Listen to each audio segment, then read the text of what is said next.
My name is Adrian, I am 8 years old, and I already understand one thing that most adults in this village will never figure out. Working harder does not make you richer here. It just makes you more tired. My father Klaus wakes up before sunrise every single morning. He laces the same cracked boots, walks 2 miles to the farm, and works until his back gives out. He comes home smelling like mud and animals and says nothing at dinner. My mother spends her days bent over a wooden tub, scrubbing other people's shirts until her knuckles crack and bleed. She gets paid in small coins that disappear before the week is out. We eat once a day, sometimes twice. In winter, sometimes every other day. There is always a moment at the table when I watch my parents count what is left in the pot before they serve themselves, making sure I get enough first. They think I don't notice. I notice everything. I watch this and I think, what is the point? They work every hour. They are awake and nothing changes. Same dirt floor, same cracked walls, same single candle that we blow out early because wax costs money. I am 8 years old and I can already see exactly what my life looks like at 40 if I follow the same road. I decide at 8 that I will not follow that road. The problem is I have no idea what the other road looks like. I just know it involves knowing things that my father doesn't know. I don't buy books. We don't have money for books. But I noticed something early on. People throw books away. Not valuable ones, torn ones, old ones, books that lost their covers or got water damaged, or belonged to someone who died and whose family couldn't read anyway. I start going door to door in the village. I knock and I ask politely if they have any old papers or books they don't want. Most people say no and close the door. Some give me things. The first one is half a Latin grammar textbook with no cover and the first 30 pages missing. The binding is falling apart, and someone used the margins to draw pictures of horses. I take it home and I sit with it for 3 months. I sound out every word I don't know. I copy letters onto scraps of rough paper until the shapes stick. By the time I finish it, I'm reading faster than I was stumbling through it at the start. I find out about the village teacher by accident. His name is Brother Anselm. He runs the school for the 4 boys in the village whose families can afford the small weekly fee. I hear him reading aloud from a text one afternoon when I'm passing his cottage window. He reads slowly, tracing his finger under each line, lips moving. I have read that same book. I read it faster than he is reading it now. I keep walking. Over the next 2 years I collect 1 arithmetic primer with half the pages stuck together from a water leak, a crumbling treatise on the movements of stars written in formal Latin, and the back half of a book about the nature of substances, compounds, metals, the properties of minerals. The front half is gone. Someone used it for fire starter. I try to reconstruct what the missing chapters said from context. I get most of it right, I think. I have no way to check. I read everything slowly, then fast, then again. I copy out the parts I want to remember. I don't have good paper, so I use smooth bark in summer, and the backs of packaging from the market when I can get it. There is one problem with all of this. I can only read during the day. In summer, daylight lasts long, and I can read until the sky goes dark. In winter, darkness falls by late afternoon, and then I have nothing. Candles cost money. We do not have money for candles. My father burns exactly what is necessary to see through dinner, and then the candle goes out. I try reading by the firelight from the hearth. The pages turn orange and yellow, and my eyes hurt after 20 minutes. My father tells me I'm wasting the wood's heat by sitting so close. He tells me to go to sleep. I lie in the dark and think about problems instead. But it is not the same as reading. I cannot check what I am thinking against what is written. I cannot find the next page of a half-finished argument. I am stuck waiting for sunrise every single night, losing 6, 7, 8 hours of the only time I have. This bothers me in a way that I cannot explain and cannot shake. The darkness is not just inconvenient. It is a wall. Every night it takes half my time and gives me nothing back. Somewhere in the back of my mind, a question starts forming, though I don't have the words for it yet. Why does the night have to be dark? I start working at 10. The postmaster at the village inn lets me clean and polish boots left outside room doors in the morning. 3 pairs, sometimes 4. I earn a few small coins per week. I save them in a crack in the wall behind my sleeping mat. When I have enough, I buy paper. Real paper from the market. Thin and rough but flat and white, and it takes ink proper. 6 months later, the notary in the village, a stout man named Gerber who writes contracts for farmers and occasionally reads official letters out loud at the market square, notices me delivering a message for the inn. He asks if I can read. I say yes. He asks me to read the message I'm carrying. I read it. I correct his name, which the sender spelled wrong. Gerber stares at me for a moment. He offers me work, carrying letters and documents between the village and the farm estates nearby. He pays a bit more than the boots. I take it. I now have 2 sources of income, both small. Between them I can afford paper, occasionally ink, and once, a single new book from the traveling market that comes through twice a year. It is a compendium of practical geometry, measuring land, calculating load-bearing weight in construction, the basic rules of levers and pulleys. I read it in 4 days. I read it again in 2. I'm 11 when the teacher, Brother Anselm, sees me with a book on geometry. I'm sitting on a fence outside the village, working through a problem in the chapter on triangles. He is walking past with 2 of his students. He stops. "What are you reading?" he asks. His tone is the kind adults use when they expect a child to say something entertaining by accident. "A geometry compendium," I say, "the section on triangle ratio." And what do you understand from it? I tell him what I understand. I explain the theorem on the page, the relationship between the sides and angles of a right triangle, correctly, in full, without looking down. Then I add, there is a mistake in the 4th chapter. The formula for calculating the slope of an irregular surface is missing a step. If you apply it as written, you get the wrong angle. Anselm's expression does not change. He reaches out and takes the book from my hands. He opens it to the 4th chapter. He reads. He reads for a long time. He hands the book back to me without a word. He walks away with his 2 students. He never speaks to me again after that. Not once. I pass him on the road several times in the following months. He looks past me the way you look past a fence post. I don't mind. The problem with my father starts the year I turn 12. Until then he knows I work, and he knows I spend what I earn on books and paper, but he doesn't push hard because the amounts are small and I'm quiet and don't cause trouble. Then something shifts. Maybe he calculates what I've earned over 2 years and adds up what I've kept for myself. Maybe he is just having a worse year than usual. He comes to me one evening and tells me that everything I earn goes to the household from now on. All of it. The boots, the letters, whatever else I find. He needs it. I look at him. All of it. All of it. There won't be money for paper or books. You don't need paper and books. You need to learn to work. I don't answer. I think about what this means. No paper means no notes. No notes means everything I learn stays only in my head, which means I lose half of it because I can't check back. No new books means the wall I'm working through stops moving. It's not that I can't survive without those things. It's that without them I stop going somewhere. I become my father. I tell him I need to think about it. He takes that as agreement and leaves it as not agreement. I start hiding money, a small portion, not enough to notice, not enough to fight about. I keep giving him the main part of what I earn. I save the edge. I buy paper in very small amounts from different sellers at the market so no single purchase stands out. My father notices anyway. I don't know how. Maybe the paper, maybe something else. One evening he finds 2 folded sheets under my sleeping mat. He hits me without much warning. I fall sideways against the wall. My ear rings. I stay on the ground for a moment, and then I stand up and I look at him. I don't cry. I don't say anything. He is waiting for me to flinch or apologize. I don't do either. I just look at him with an expression I can't control. Not defiant, not angry, just calm, like I'm observing something I already expected. He looks away first. That makes him angrier. He hits me again. Then he leaves the room. I pick up the paper from where it fell. Both sheets are still usable. This happens 4 more times over the next year, always the same shape. He finds something I've kept, or he is short on money and needs more than I gave, and it ends with a hitting and him walking away angrier than before because I won't break the way he needs me to break. I think about this while I'm delivering letters in the morning. I don't hate him. I'm not sure that's the right word for what I feel. I think he is trapped, and I think he knows he is trapped, and I think watching me refuse to be trapped the same way is the worst thing he has to look at every day. It's not something I can fix. It's not something either of us can fix. We are just 2 people standing on opposite sides of a wall that has no door. I focus on what I can control. I keep working. I keep reading. I keep the hiding places small and spread across 3 different spots, so that if he finds one, there are still 2 others. I'm 12 years old and I am running a small logistics operation to protect my paper supply from my father. I'm 13 when my mother has the 2nd baby. It happens quickly, the way these things do. 1 week she is large and slow, and the next there is a crying infant in the house and everything is louder and smaller at the same time. The baby is healthy. My mother is exhausted. My father sits across from me at dinner 3 days after the birth. He looks at the infant. He looks at me. He does the calculation out loud. 2 children is too many mouths, he says. You're old enough to be out of this house. Either you leave and find your own way, or you stay and give everything you earn, every coin, to this family. No books, no paper, no nonsense. You work to live, same as everyone else. I eat the rest of my food. I need to think, I say. You have tonight, he says. That night, I lie awake for a long time. I think about staying, about what that looks like. Every coin to my father, every day, forever, until I am 30, and the same, and nothing has changed except the size of the hole. I think about what I would have to give up to do it. Not just the paper and the books, the thinking. The problem I am slowly, imprecisely working toward, the darkness question. The why does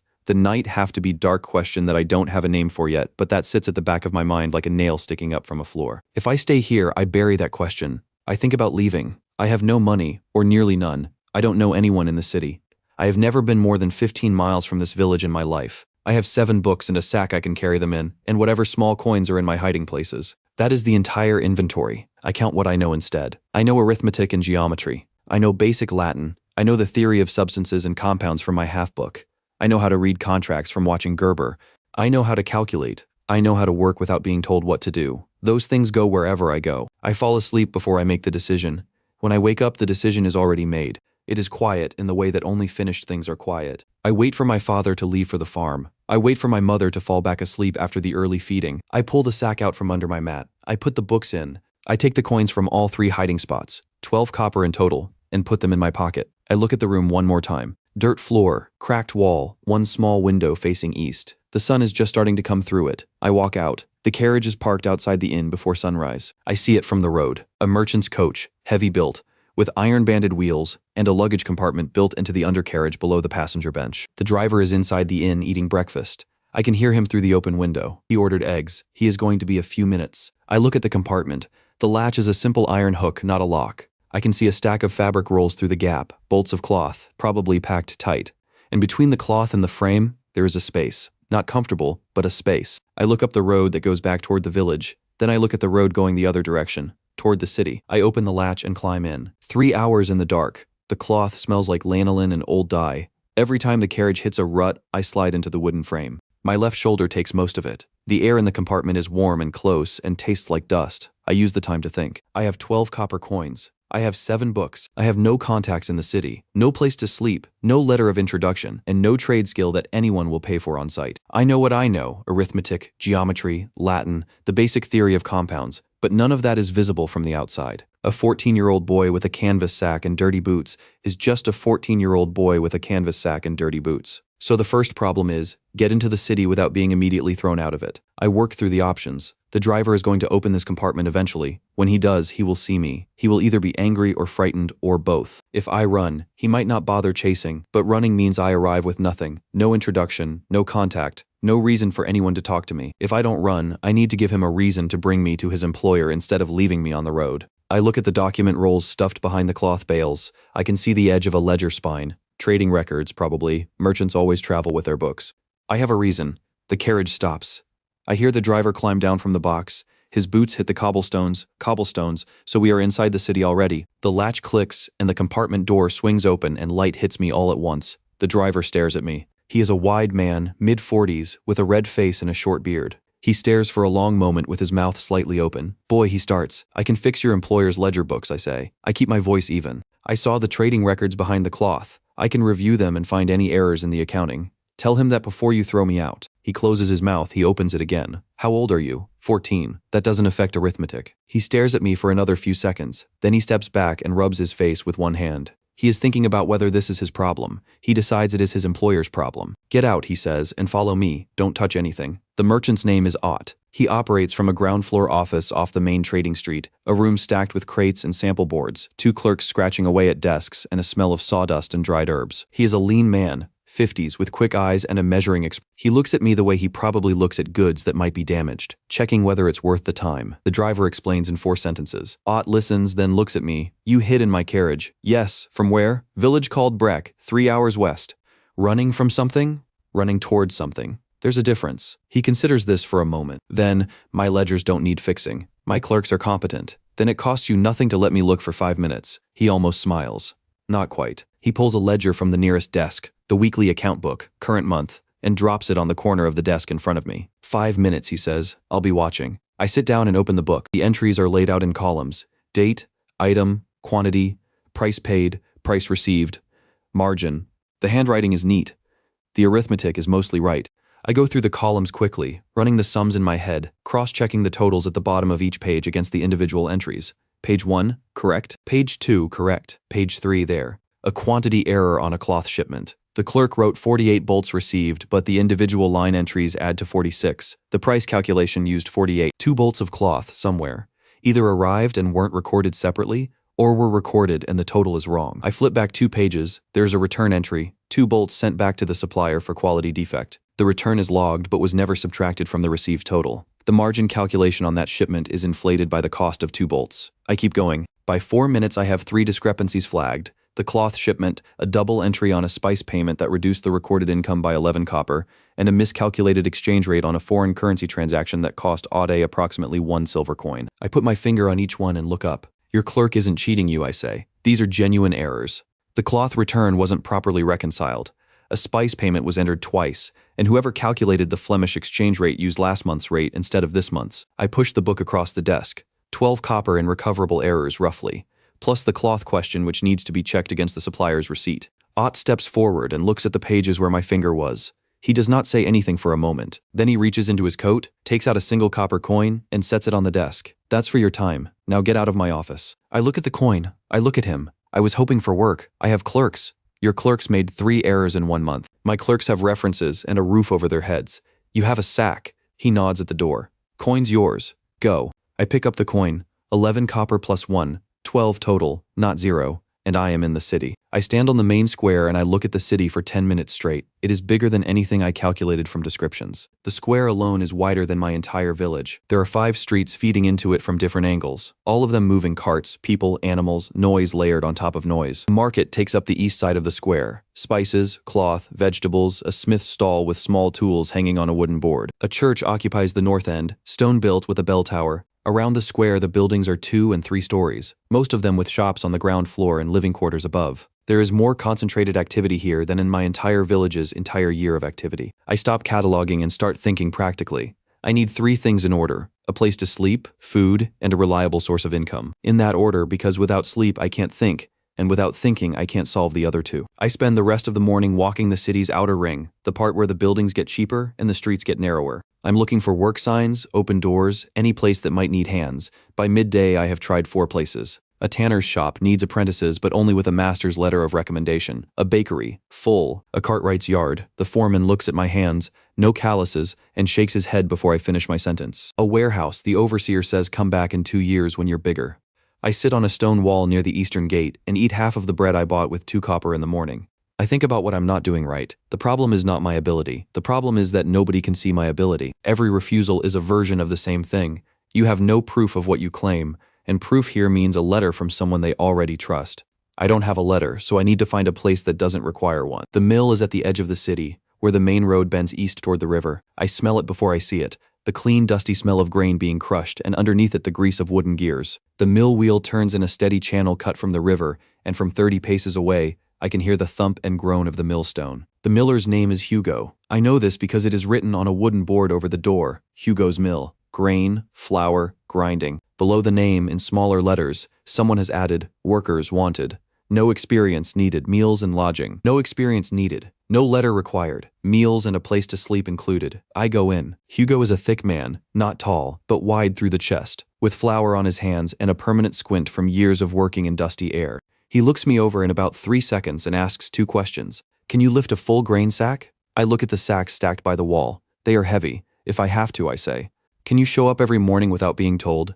Yes. He looks at me for 1 more second. You eat with the workers. You sleep in the storeroom loft with the other 2. You work from first light to midday, then 2 hours in the afternoon. Sundays you clean. You get paid 4 copper on Friday plus meals. I think about this 4 copper a week plus food and a roof. It is less than I made in the village. But in the village I had no rent to pay because I lived at home. Here, 4 copper plus no rent is better than nothing in a city I don't know. I'll take it, I say. Hugo nods and goes back to his work. The negotiation is over. He doesn't ask my name for another 3 days. The storeroom loft is a wooden platform above the grain sacks, reached by a ladder nailed to the wall. There are 2 other workers already sleeping there, a man named Paul who is about 30 and does not talk much, and a boy of 16 called Ernst who talks constantly and says very little. There is 1 small window that faces west. At night, when the city's street lamps reflect off the low clouds, a dim orange glow comes through it, not enough to read by. But I am in the city. I have a roof and food and 4 copper per week, and I haven't been here a full day yet. I put my sack of books in the corner where the roof is lowest and the draft doesn't reach. I lie down on the straw mat. The millstone is still grinding below me, a low constant vibration in the floor. I lie there and feel it and think about how a millstone works. The water pushes the wheel turns a shaft. The shaft connects through gears to the stone, a chain of movement. Energy from the water transferred through wood and iron, arriving as rotation at the grinding surface. I fall asleep thinking about chains of movement. The first week at the mill, I understand 2 things. The work is hard in a simple, physical way that has no complexity to it. And Hugo is exactly the kind of man who will keep me here as long as I am useful and let me go the moment I am not. That is fine. I don't need him to like me. I need the roof and the food and the 4 copper on Friday. My job in the mornings is moving sacks. Grain comes in from the farms by cart, 50-pound sacks, sometimes heavier, stacked in the yard and needing to be carried inside to the storage bins. I'm not big. The first sack I try to lift properly, I drop after 4 steps. Hugo watches from the doorway and says nothing. I figure out that if I tilt the sack against my hip and walk sideways instead of carrying it straight, I can manage the distance. By the end of the week, my shoulders have stopped complaining. In the afternoons, I clean. Millstone grinding produces flour dust that gets into everything. The gears, the shaft housing, the wooden channels that direct the grain flow. Left alone, it hardens and creates friction. Hugo has a boy's job and a man's job, and the boy's job is cleaning. I do it without being told twice, which seems to be the main quality Hugo values in a worker. Pole, the quiet 30-year-old in the loft, turns out to be the mill's main mechanic. He knows every gear and shaft in the building. He doesn't talk much, but he watches things carefully. And twice in my first month, I watch him stop what he is doing, tilt his head at a sound coming from the gearbox, and then take the mechanism apart and fix a problem before it becomes a break. He is good at what he does in the specific, narrow way that people who do one thing for 20 years get good at it. Ernst talks about everything and does his work badly.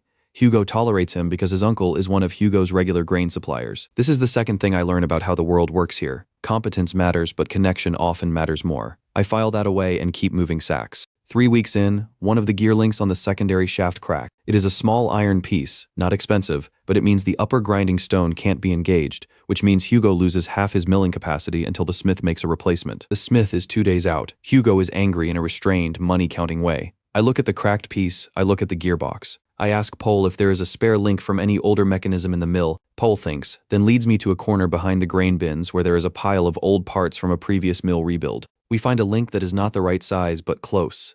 I spend an evening filing it down with a flat file until it fits. It holds. Hugo gets his upper stone back a day and a half early. He does not say thank you. He does not pay me extra. But the following Friday he bumps my wage by 1 copper per week without explanation. That is how Hugo says, thank you. I'm earning 5 copper a week now, meals and roof included. I start saving again. After 2 months I can carry a sack without thinking about it. The work is still simple, but my body has adjusted and my mind is free while my hands are busy, which means I spend most of the workday thinking. I think about the mill, not about working it, about how it works. The river pushes against the wheel paddles with a force that depends on how fast the water moves and how wide the paddles are. The wheel converts that push into rotation. The rotation moves a horizontal shaft. The shaft connects through a series of gears, each gear a different size, to the vertical shaft that drives the millstone. Every gear in the chain changes the relationship between speed and force. A smaller gear turns faster but with less push. A larger gear turns slower but with more. I start drawing diagrams in the margins of my paper, not because I need them to understand the mill, I understand it already,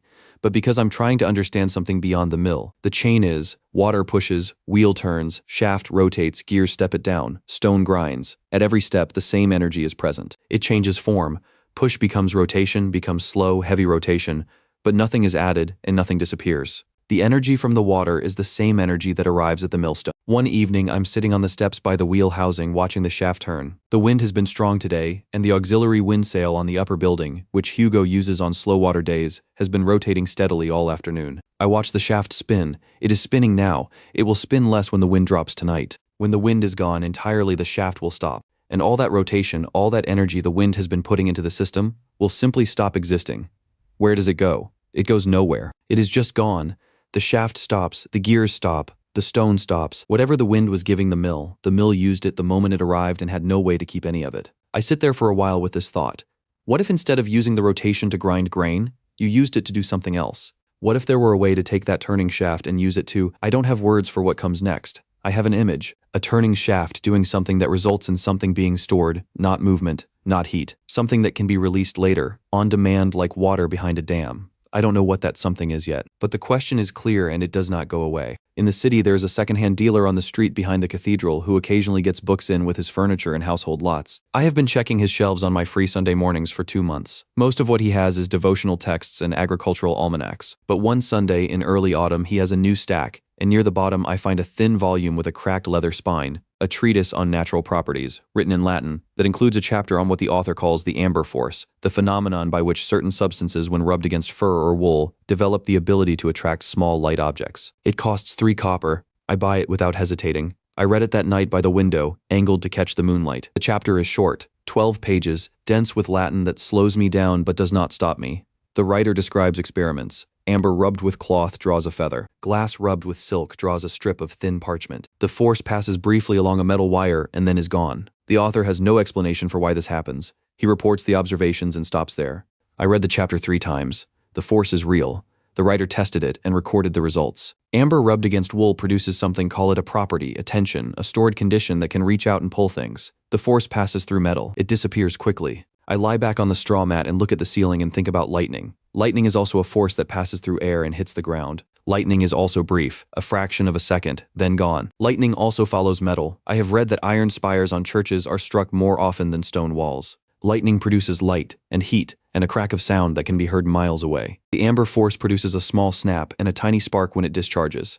They are the same thing. I am almost certain they are the same thing. The scale is completely different. The lightning in a summer storm is unimaginably larger than what a piece of amber can produce, but the shape of it is identical. Both are a sudden release of stored force along a path of least resistance. Both pass through metal. Both disappear in an instant. If I am right, then lightning is not a divine phenomenon. It is not the anger of the sky. It is a natural force. The same force that lives in a polished piece of amber, simply built to a scale that the amber cannot achieve on its own, which means it can be studied. And if it can be studied, it can eventually be understood. And if it can be understood, maybe it can be reproduced. I do not sleep for a long time that night. 3 weeks later, I'm working an evening shift at a tavern near the market square. I found the extra work through Pole, who knows the owner, clearing tables and washing cups. The pay is bad, but it fills the gap between the mill's hours and bedtime, and I need the money for materials. A man at a table near the window is holding court for 4 young students. He is maybe 50, well-dressed, with the particular posture of a person who is used to being listened to. He is a lecturer at the city's collegiate. I have seen him walking in and out of that building on my delivery routes.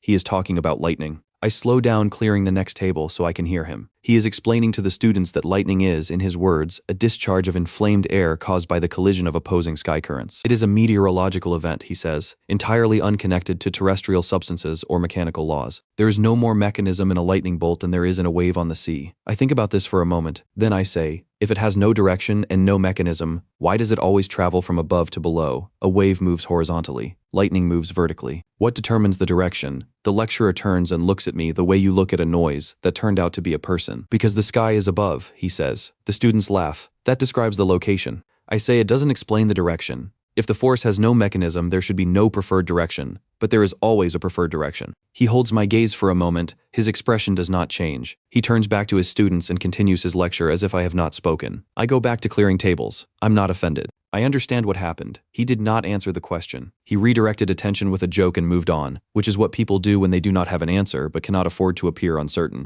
I have seen this before. With Brother Anselm in the geometry book, the question still stands. The force has a preferred direction. That means it has a structure. That means it is mechanical, whatever the lecturer thinks. I carry the empty cups back to the kitchen and think about what I need next. The amber force passes through metal and disappears. I need to understand why it disappears and whether there is a way to make it stay longer. I need materials to test with. I need time and a workspace that isn't a loft above grain sacks. I have money saved. Not much, but I am going to start spending it. I save for a month to buy the amber. The piece I find at the market is roughly the size of my thumb, pale yellow, cloudy in the center, with one smooth face where it was cut. The merchant wants 5 copper. I get him to 4.5. I carry it back to the mill loft and set it on the windowsill and look at it for a moment.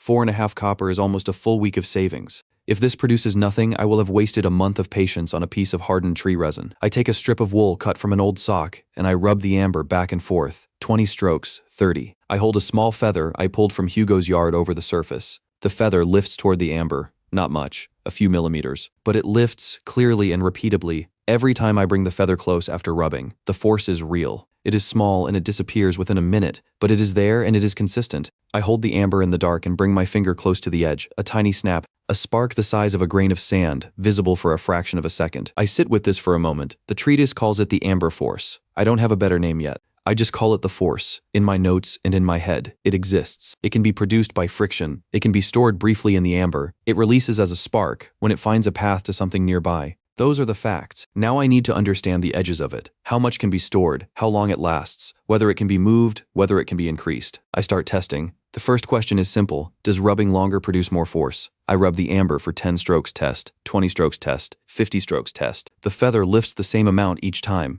There is a ceiling. Whatever the amber can hold, it fills up quickly and does not take more no matter how long I rub. It is like a cup. Once it is full, pouring more in does nothing. So the amber itself is the limit, not the rubbing. Second question, can I move the force somewhere else? I touch a thin copper wire to the charged amber and hold the other end near the feather. Nothing. I try again. Nothing. I try a third time, and this time I feel the faint snap on my fingers holding the wire, and nothing arrives at the far end. The force travels through the wire and disappears. Or rather, it does not travel. It simply discharges into me the moment the wire touches the amber, looking for the shortest path to something it can reach, which is my hand. The wire is not a channel, it is a drain. I write this down. Metal does not carry the force. Metal releases it. I sit with this for 2 days. It does not make sense to me yet. The treatise says the force passes along metal wires, but when I test it, it disappears. Maybe the treatise is wrong. Maybe I'm testing wrong. Maybe there is a difference between the force passing along a wire and the force discharging through a wire. I do not know enough to tell which. Third attempt. I get 2 more pieces of amber, smaller, cheaper fragments from a jeweler's discard pile, 1 copper for both. I charge all 3 pieces separately and hold them near each other to see if the forces combine. They do not combine. They cancel. When 2 charged pieces of amber come close to each other, the force in both of them releases between them. A small snap, both pieces neutral afterward. 3 charged pieces, same result. They drain each other before I can direct the force anywhere useful. 3 weeks of this. Every evening after the mill work and the tavern shift, an hour in the loft with the amber and the feather and my notes, nothing useful. The force is real, it can be created, and I cannot do anything meaningful with it yet because I cannot hold it, move it, or accumulate more of it than a single piece of amber allows. I'm frustrated in a specific technical way,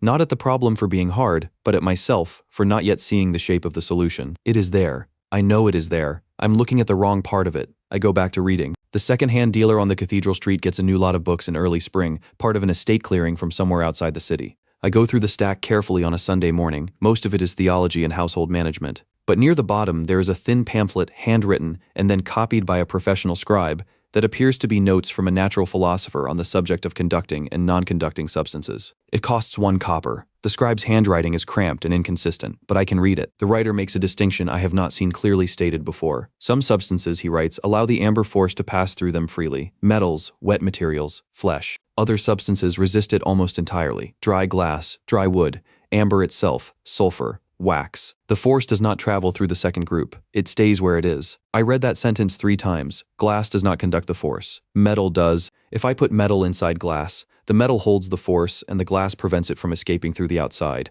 I put down the pamphlet. I have been trying to hold the force in the amber, which is the source, not a container. The amber both creates the force when rubbed and holds it temporarily before releasing it.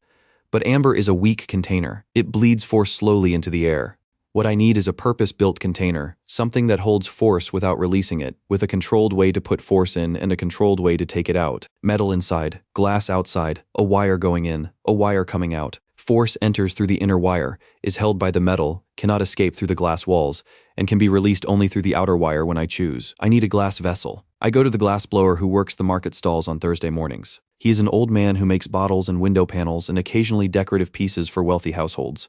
I describe what I need, a glass cup, approximately the size of my fist, with walls as even as he can make them, no bubbles if possible. He asks what it is for. An experiment, I say. He charges me 3 copper and tells me to come back in 4 days. I spend those 4 days collecting the other materials. Thin metal foil. I find lead foil used to seal wine bottles in the trash behind a wine merchant's storage yard. I take enough to line the inside and outside of a cup, a short length of copper wire, bought from a metalsmith's offcut bin for half a copper, and a thin metal rod to serve as the contact point inside the vessel. 4 days later, I have the glass cup. I line the inside carefully with lead foil, pressing it flat against the glass. I wrap the outside in a second layer of foil. I run the copper wire from the inner foil up through the open top and bend it into a small loop, the charging contact. The outer foil I leave accessible as the discharge contact. I charge the amber, touch the wire loop to it, and rub again, and touch again, and rub again. I'm trying to push as much force as I can through the wire and into the inner foil. I do this for about 2 minutes. Then I stop. I hold a dry feather near the outer foil. Nothing. That is not useful. I try the finger test instead, the same way I felt the discharge from the wire before. I bring my finger close to the outer foil. The snap is not small this time. It hits my finger hard enough that my whole hand jerks back, and I knock my elbow against the wall and sit down on the floor involuntarily. My hand tingles from the finger to the wrist. I sit there for 10 seconds staring at my own fingers. The door to the storeroom opens and Hugo looks in from the hall. What was that noise? I fell, I say. Stop falling and come move the afternoon delivery. He closes the door. I look at the glass vessel sitting on the floor next to me. The force went in. The glass held it. It released all at once when my finger came close enough. The cup is full and I can empty it on demand. I pick it up carefully and set it on the windowsill. My hand is still tingling. I have a container. A real one, not amber, not a wire, but a purpose-built vessel for holding the force. The writer in the pamphlet had described the theory. I made the object, it works. But even now, sitting on the floor with a tingling hand and a working container, I can see the next problem clearly. The vessel holds 1 charge. 1 discharge and it is empty. It is like a bucket, useful, but still just a bucket. To do anything meaningful with the force, I need a source that fills it continuously. Not a piece of amber that I rub by hand for 2 minutes, and then get 1 loud snap. Something that produces force in a steady stream. I need a source of continuous force. I go back to thinking about the mill. The shaft turns. The gears turn. The stone grinds. Everything moves continuously as long as the water or wind keeps pushing. The energy is continuous as long as the source is continuous. If I can find a way to turn continuous movement into continuous force, the same force that lives in the amber, but produced by rotation instead of rubbing, then I can fill the vessel faster than it empties. And if I can fill it faster than it empties, I can run something, light something, move something. I do not know how to build that yet, but I know exactly what direction to walk in. It is an autumn afternoon and the wind has been building since midday. By the time the last grain cart arrives at the mill, the gusts are strong enough that the auxiliary wind sail on the upper building is spinning faster than I have ever seen it. Hugo has engaged both grinding stones, which he rarely does simultaneously, because the power coming down the shaft is more than enough for one, and he does not like wasting it. The whole building is vibrating slightly at the joints. The shaft is a blur. I finish stacking the incoming sacks and I stand near the gearbox and watch the shaft turn. I have been thinking about the same problem for weeks. The glass vessel works. It holds the force, but it holds one charge, one rubbing session with the amber, one loud discharge empty. To do anything useful, I need to refill it faster than it empties, which means I need a source that produces force continuously, not in single small portions. Every time I think about this, I end up at the same wall. Friction produces the force, but friction by hand is slow and inconsistent. I rub the amber, get a charge, rub again, get another charge. Each rub is one small portion. I look at the shaft. It is spinning at a speed my hand could never match. It has been spinning for 6 hours today, and it will spin for another 3. It will spin tomorrow and the day after as long as the wind holds and the water flows.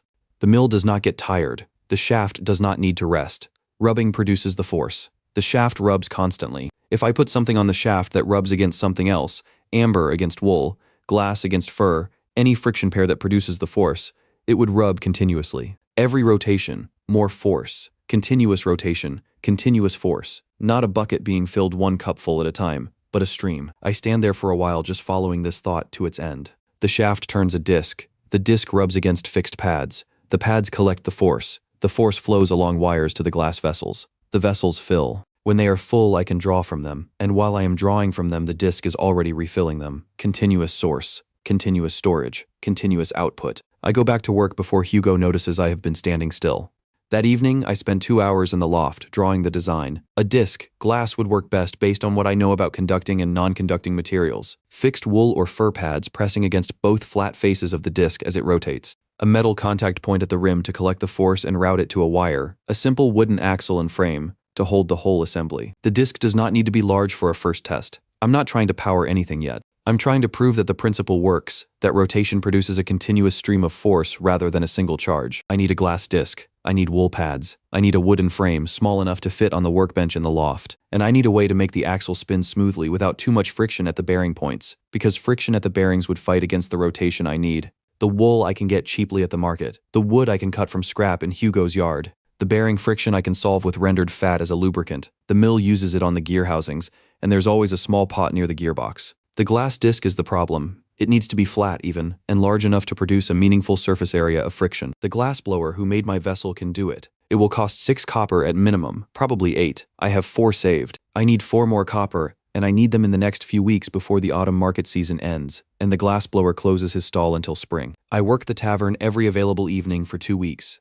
I take on an extra half day at the mill on Saturdays, which Hugo agrees to because the autumn grinding season is busy and he needs the hands. By the end of the second week, I have 7 copper saved. I go to the glassblower and describe what I need. A flat disc, 2 handspans in diameter, as even as he can grind it, with a small hole bored through the center for the axle. He says 9 copper, I say 7 and point out that a flat disc is simpler work than a bottle with a neck. He says 8. I give him 8 and come back in a week. The disc is not perfect. There is a slight warp toward one edge that will cause a wobble on the axle. I consider going back and arguing, but the warp is minor, and a small wobble will not stop the experiment from working. I take it and build the frame that evening. The frame is simple. 2 upright posts with notched tops to hold the axle, a crossbar at the base for stability, 2 wool pads mounted on adjustable arms so I can press them against both faces of the disc, with enough pressure to create friction without stopping the rotation. The whole thing is the size of a bread loaf. I mount it on a flat board and test the rotation by spinning the axle with my fingers. The disc turns. The wobble is there but manageable. The wool pads press against the glass and drag slightly. I feel the resistance, but the disc keeps turning. I attach a short copper wire to a metal strip pressed against the rim of the disc. I run the wire to the inner contact of the glass vessel. I spin the axle. From the wire's end, where it meets the vessel contact, I can see small sparks firing in a steady rhythm. 1 per rotation, roughly, each one tiny. I keep spinning. The sparks keep coming. After 2 minutes of spinning, I stop and do the discharge test on the vessel. The snap is noticeably harder than a single amber charge. Not dramatically harder. The disc is small. The pads are small. The rotation is slow because my hand is doing it, but measurably more. More rotations equals more charge. The relationship is direct and consistent. The principle works. I sit back and look at the device on the board in front of me. If my hand can add charge with every rotation, a shaft turning at the speed I watched today can add charge hundreds of times per minute. A large disc instead of a small one means more surface area and more force per rotation. Multiple vessels in line means more total storage. I say it out loud quietly to nobody. If the wind turns it instead of my hand, it runs by itself. The device on the board is a toy. The thing I'm describing is something else. I need to build it bigger, and I need a real source of rotation, not my hand. I start making a list of materials for the full-scale version. Large glass disc. Expensive. Multiple vessel assemblies. I can make more. It takes time, not money. Copper wire. Substantial length. Very expensive. Metal framework to handle real rotational forces. Needs a blacksmith. A housing for the wool pads that maintains consistent pressure automatically. I have a design. It needs metal fittings I cannot fabricate myself. The total cost of what I need is more than I will earn in 3 months of saving. That is assuming nothing breaks during testing, which it will because first versions always break. I need either more money or a different approach to getting the materials. 3 days later, Hugo finds me. I am in the loft doing a second test run on the small generator, spinning the disc, watching the sparks when I hear his heavy step on the ladder. He appears at the top, looks at the device, looks at me, and then his expression shifts to the one he uses when something has gone wrong with the mill. "Where did you get the wool for those pads?" he says. I know immediately. The wool came from a small bale in the storage corner that Hugo keeps for packing fragile items and shipments. I took 2 handfuls 3 weeks ago when I thought I would not need much. The storage bale, I say. I know which bale. He looks at it. That is my property. I should have asked. You should have asked. His voice is flat and even, which is worse than if he shouted. I have workers take things without asking, and then I have no workers. That is how it goes. He is right. I do not argue with that. Before you decide, I say come down to the secondary gear housing. He looks at me. Why? Because I fixed it. The secondary gear housing has had a problem for 3 months. One of the intermediate gear wheels developed a wobble at the axle seat. The seat wore unevenly and the gear started losing contact with the adjacent tooth on every second rotation. The result is a faint clicking sound and a gradual loss of efficiency in the secondary stone. Hugo had the smith look at it once. The smith said the gear needed replacing, which meant ordering a new casting, which was expensive and slow. I machined the axle seat flat using a file, a flat reference plate I borrowed from the metalsmith's stall, and about 8 hours of careful work, over 3 evenings. Then I shimmed the fit with a strip of hardened leather to take up the new clearance. The wobble is gone, the clicking is gone. The secondary stone runs as smoothly as it did when the mill was new. Hugo crouches next to the housing and puts his hand on it while it runs, feeling for the vibration that used to be there. He stands up. He looks at the gear. He looks at me. "You did this," he says. "Yes." He is quiet for a moment. Then, "Bring back the wool you took." He goes back upstairs. He does not fire me. I return 2 handfuls of wool to the bale that afternoon. I replace them with wool I buy from the market the following day, the same amount, the same quality. Net cost to me, 3 copper. Net result, I still have the job, the roof, and the food. But the materials problem is not solved. 7 copper in savings and a list of components that cost 30 at minimum. Hugo will let me stay, but he will not fund experiments. The tavern work is at capacity. I'm already taking every available shift. I need a different source, not an employer. Someone who sees what this could become and decides it is worth investing in before it is finished. I do not know anyone like that yet, but I know what they look like. Someone who makes decisions based on numbers, not on what they were told to believe. Someone who has seen enough of the world to recognize when something new is real. I go back to the loft and add 1 more item to the list. Find that person. I find Marco by accident on a Thursday market morning. I'm walking the metalsmith row looking at wire prices. I need copper wire for the generator, and I have been tracking what different sellers charge, so I know what is fair before I commit to buying. The third stall belongs to a young man who looks about 25, broad through the shoulders, with burn marks on his forearms from forge work, and a friendly expression that suggests he has never once suspected anyone of anything. He has copper wire on a small wooden spool, labeled with a price scratched into the wood. The price is less than half of what the other 2 stalls are asking. Not a discount, not a special offer. Just wrong, he has set the price without knowing the actual market rate, and anyone who walks by and buys from him is taking the difference out of his pocket. I stand there for a moment. I could buy the wire at his price, get what I need for less than I budgeted, and walk away. That is the obvious move. I do not do that. Your wire is priced wrong, I tell him. He looks up from the ring he is filing. Wrong how? 2 stalls north of here is selling the same gauge for 11 copper per spool. You're asking 5. You're losing 6 copper every time someone buys from you. He puts down the file and looks at the price scratched on the spool. Then he looks at me. He is not angry. He looks genuinely puzzled, like a man who has just been told something obvious that he somehow missed. Why are you telling me, he says. You could have bought it yourself. Because I need a metalworker who can make precise parts, not a one-time purchase. A one-time purchase gets me wire. A metalworker gets me everything I need for the next year. He looks at me for a long moment. Then he laughs, a short, surprised laugh, like the situation is funny to him and he is willing to admit it. How old are you? 16? 16, he repeats. He picks up the spool and looks at the price again, then sets it down. What kind of parts? His name is Marco. He makes cheap jewelry for the market, custom metal fittings for craftsmen who need small components, and occasional decorative ironwork for houses. His hands are excellent. The file work I can see on the ring he was working is precise and clean. His bookkeeping is a disaster. His pricing is done by feel and instinct, which means it is sometimes right and often wrong. He has no system, no ledger, and no way of knowing at the end of a month whether he made money or lost it. I explain what I need. A metal axle, smooth and straight to within a hair's width, with specific shoulder dimensions. 2 friction contact strips of thin copper, bent to a radius that matches a glass disc. A set of 4 terminal posts, threaded at the base for attachment. A wire clamp with a set screw, all to dimensions I will provide in a drawn diagram. He listens to the list. When I finish, he says, "What does this make?" A device that produces a continuous stream of the amber force. He is quiet for a moment. The amber force. You have heard of it? I know amber sticks to things when you rub it. I thought that was just a thing amber does. It is a thing everything does if you rub it the right way. Amber is just the easiest to demonstrate. The force can be channeled through metal, stored in glass vessels, and released on demand. I have working prototypes of the storage component. I need the generation component built to a larger scale. He looks at me with the expression of a person who is not sure if they are being talked to sensibly or not. I will be honest, he says. I do not fully understand what you just said. You do not need to understand it. You need to make the parts to the dimensions I give you.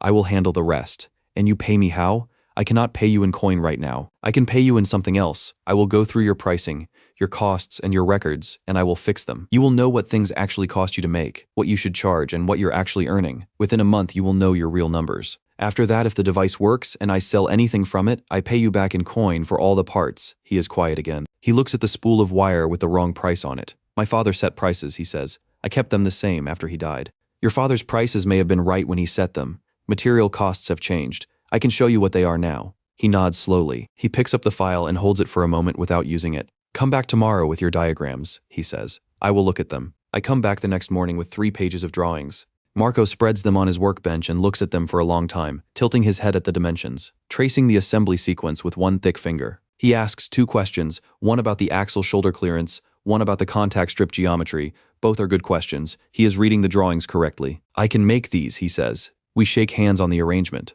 Over the next 2 weeks, I go through Marco's records with him. He does not keep a real ledger, just a box of notes and receipts that I sort into categories on his workbench on 2 evenings. I calculate his actual material costs for each product type, compare them to his prices, and write out a new price list. In the process, I find that he has been selling silver wire rings at a slight loss for the past year, because the silver price went up and he did not adjust. He has also been significantly undercharging for custom fittings while slightly overcharging for standard market jewelry, which means his best customers, the craftsmen who order the fittings, are his biggest source of loss. I write him a 1-page summary. He reads it slowly, his lips moving. When he finishes, he sits back and says, I have been running this stall for 4 years. Yes, I have probably lost more than 30 silver in that time from wrong prices. Closer to 40, based on what I can reconstruct. Some of it is hard to calculate without better records from earlier years. He is quiet for a moment. Then, I will make your parts for free. We agreed on future repayment. I am changing the agreement. You just found 40 silver I did not know I had lost. The parts are free. I do not argue with this. It takes Marco 3 months to complete all the components, not because any single piece is difficult, but because he fits the work around his regular orders, and there are many small adjustments as I test partial assemblies and come back with revised dimensions. The axle needed to be 5% thinner at the bearing seat. The contact strips needed a spring-loaded arm added so the pressure stays consistent as the disc warms and expands slightly. The terminal posts needed to be moved 3 finger widths apart to prevent arcing between them. Each adjustment cost a trip back to Marco's stall and 2 or 3 days of waiting. I used the waiting time to build the vessel bank, 4 glass jars, each lined with foil inside and out, connected in sequence so that force flows from the first to the last, and the total storage is 4 times what a single jar provides. By early winter, the full assembly is complete and sitting on a board on Marco's workbench. It takes up about the same space as a large cooking pot. The glass disc is 2 handspans wide, mounted on the machined axle, with the wool friction pads pressing against both faces. 4 jars in a row behind it, connected by thin copper wire. 2 output terminals at the end of the chain where I can connect whatever I want to discharge through. I put 2 short charcoal sticks, the densest, hardest charcoal I could find, cut to matching lengths and pointed at the tips, into wooden holders on adjustable arms that let me position the tips close together without touching. Marco stands opposite me across the workbench. Ready? I say. No, he says, but do it anyway. I spin the axle. The disc rotates. The wool pads hiss against the glass. From the contact strip, I can hear the faint, rapid clicking of continuous small sparks feeding into the first jar. I spin faster. The clicking speeds up. I spin for 30 seconds, filling the jars. Then I bring the charcoal tips close together, a gap of about 3 finger widths between them. The arc comes out white, not a spark, not a flash, a sustained bridge of white light between the 2 tips, steady and bright, filling the shadowed corner of Marco's workshop, with more light than all 3 of his work candles combined. It does not flicker. It does not pulse. It burns with a clean, even brightness and a low hiss that I can feel in my back teeth. Marco drops both charcoal holders onto the workbench and takes a step back. His hand goes to his chest in the automatic gesture of someone reaching for a religious symbol. Is that from the devil, he says? It is from friction, I say. The disc rubs against the wool. The wool produces the force. The force travels through the jars and releases between the charcoal tips. No devil involved. He stares at the arc for another moment. It begins to fade as the jars drain. 10 seconds, then dimming, then out. All right, he says. He picks up the holders from the bench. He crosses himself once more, quickly, as if hoping I will not notice. All right, I believe you. I reload the jars and run it again. This time Marco holds one of the charcoal sticks himself and I manage the other. The arc jumps between them, white, steady, bright. He holds his breath the whole time it is burning. When it goes out, he exhales. How long can you make it last, he asks. As long as the jars hold charge. Right now, 10 to 15 seconds before they drain, but that is because the jars drain faster than this small disc refills them. I tap the glass disc. If I spin this faster, or use a larger disc, the jars stay fuller longer. And if the disc is turned by a wheel instead of by hand, something that spins continuously, the jars would never drain below a certain level. A wheel, Marco says, like a mill wheel. Exactly like a mill wheel. He looks at the assembly on the bench. He looks at me. You're going to put this on a roof somewhere, he says. On a roof, yes, with a wind sail to turn the disc. The wind spins the sail turns the disc fills the jars run the light. As long as the wind blows, the light burns. Marco sits down on his stool. I know what he is thinking because I have been thinking it for months. This is not a market curiosity. This is not a trick or a demonstration. If it works at scale, if the disc is large enough and the jars are numerous enough, this is a light source that does not need candles, does not need oil, does not need to be tended through the night. It runs on wind. Wind costs nothing. But the jars are still the problem. The arc burns for 15 seconds on a full charge. If the disc spins continuously, it can keep the jars partially charged, which means the arc burns longer, but not indefinitely, and not as brightly as a full discharge. The jar capacity needs to be much larger, or the jars need to hold their charge longer, or both. I start testing that same week. I add liquid to the jars. The theory is that a conducting liquid between the foil layers might allow more force to accumulate than foil alone. I try water. Marginal improvement. I try vinegar. Noticeably better. The jars hold charge for almost twice as long before the arc fades. I try salt water, somewhere between the two. I do not know why vinegar works better than water. I record the result precisely. Concentration, temperature, jar dimensions, discharge time, and move on. Understanding why comes later. Right now, I need what works, not why it works. I write in my notes that evening, vinegar jars hold the force longer. Larger jars will hold more. A larger disc will fill them faster. If all 3 scale up together, the light can be made to last as long as the wind lasts. The wind lasts all night. This is solvable. Hugo figures it out before I tell him. I ask him, carefully and indirectly, whether any of the rooms in the mill building have roof access, a hatch or a low section of roof that could be reached from inside. He listens to the question. He looks at me for a moment. Then he asks why. I tell him I need to test a larger version of the device I have been building. It needs wind. The mill roof would be a good location. He is quiet for a moment. Then he says, "You're leaving." It is not a question, so I do not answer it as one. "You can stay," he says. "Room with roof access, same wage, same meals, one condition.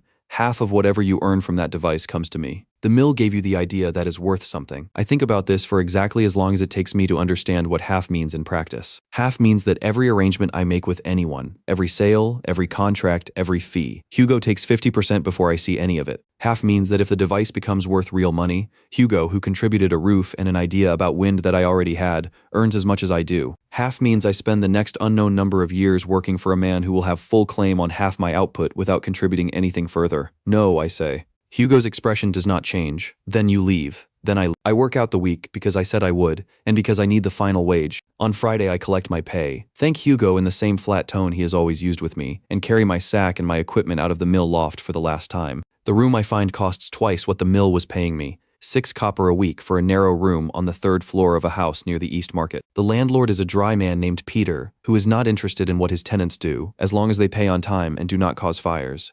The room has one feature I specifically looked for and found: a wooden hatch in the ceiling that opens onto a flat section of the roof behind the building's main chimney, sheltered on 3 sides by parapet walls and exposed to the prevailing west wind on the 4th.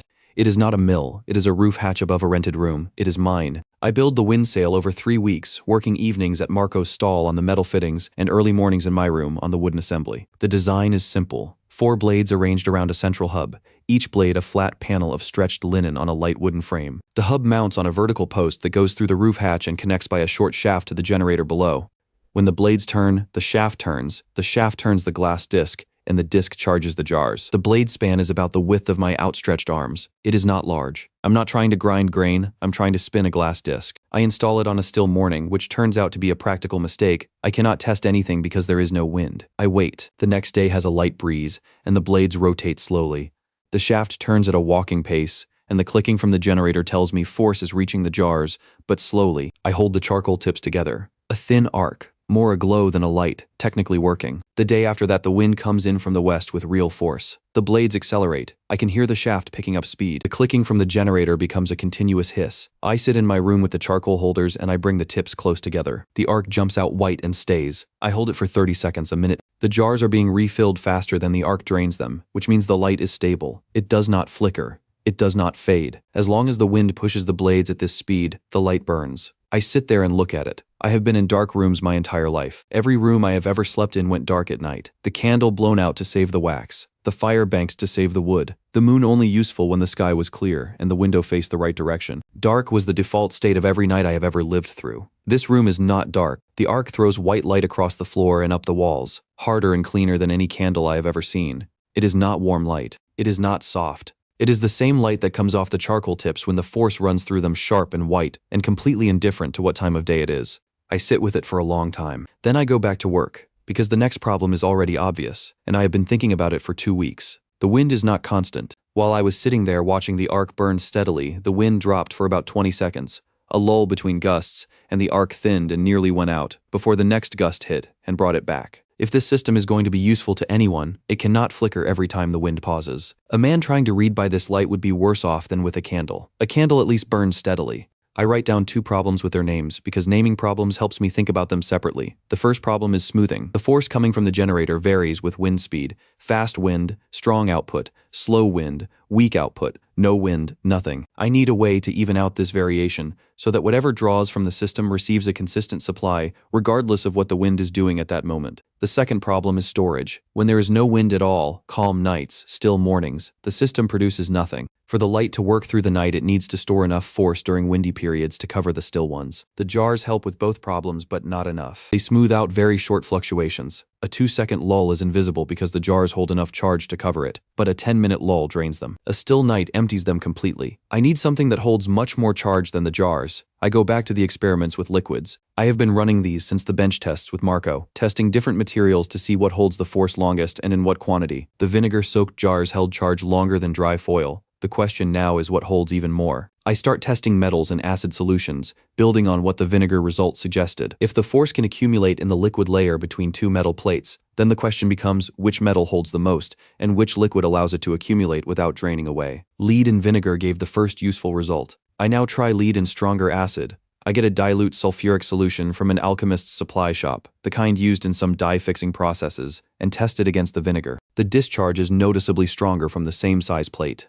I build a proper test cell, 2 lead plates, each the size of my palm, facing each other with a gap of about 1 finger width, suspended in a ceramic jar filled with the acid solution. Copper wire terminals bolted to each plate. I charge it from the generator for an hour while the wind is strong. Then I disconnect the generator and connect the charcoal tips. The arc burns for over 20 minutes from a single cell. I build 5 more cells and connect them in a chain, an hour of charging. Then I disconnect the generator, close the roof hatch against the night, and sit in a completely still room with no wind at all. The arc burns. It burns for an hour before it begins to fade. An hour of stored light from 2 hours of wind charging. The ratio is not good enough for practical use yet. I need it closer to 3 or 4 hours of light per hour of charging, but the principle is sound. The cells store force in the acid-metal reaction, release it steadily, and recharge from the generator when the wind returns. I bring Marco to see it the following week. I close all the shutters in the room, seal the gap under the door with a cloth, and wait for evening. When it is fully dark outside, I connect the arc holders and turn the small release valve on the cell bank. White light fills the room. Marco stands in the middle of it. He is a large man, and he casts a sharp-edged shadow on the wall behind him. He looks at his own hands. He looks at the shadow. He turns around slowly, looking at the walls, the ceiling, the floor, all clearly visible in the middle of the night in a shuttered room. He says, "Adrian, this is not just experiments anymore. I know 2 days later I go to the collegiate. I have a specific reason. I want to find books on metal reactions in acid solutions because I'm accumulating experimental results faster than I can build theory to explain them, and knowing the theory would help me design better cells. The collegiate library is the only place in the city likely to have anything useful. The librarian sends me to a professor. The professor, the same one from the tavern, though he does not remember me, receives me in his office with the particular patience of a man who has decided, before the conversation starts, that it will not be worth his time. I explain what I'm looking for. Treatises on the behavior of metals when exposed to acid solutions, particularly anything related to the amber force. He listens for 3 minutes. Then he tells me the amber force cannot accumulate in liquid. This is established. The force exists in solid materials, amber, glass, sulfur, and dissipates immediately upon contact with any conducting substance, including water or acid. What you're describing is physically impossible. I have a working cell that does it, I say. You have a device that produces a result you are misinterpreting, he says. The result is light. An arc between 2 charcoal sticks, sustained for an hour from a stored charge in a lead-acid cell. I am happy to demonstrate it. He looks at me the way he looked at me in the tavern, the same expression like I am a noise that has overstayed its time. He says, "Young man, if lead plates and acid were capable of storing the amber force, someone would have discovered this already. The absence of that discovery suggests the phenomenon does not exist as you describe it. Several students in the corridor outside have stopped to listen. One of them smiles. Or, I say, it suggests nobody tested it. I will not debate first principles with a mill hand." He nods toward the door. "The library does not loan books to unaffiliated visitors. Good day, I leave without the books. I am not angry. I expected nothing and received nothing. But I notice one thing as I walk back through the collegiate courtyard. The professor, for all his certainty that my results were impossible, did not ask to see them. A man who was genuinely confident in his position would have been curious enough to look. He was not curious. He was afraid of what looking might show him. I file that away. I will come back to this building one day not for books, not to debate first principles. I will come back when the light is already burning above this city and there is nothing left to argue about. For now I have cells that need improving and a roof that needs a larger sail. 3 components. That is what I have. The wind sail on the roof turns the generator. The generator charges the cells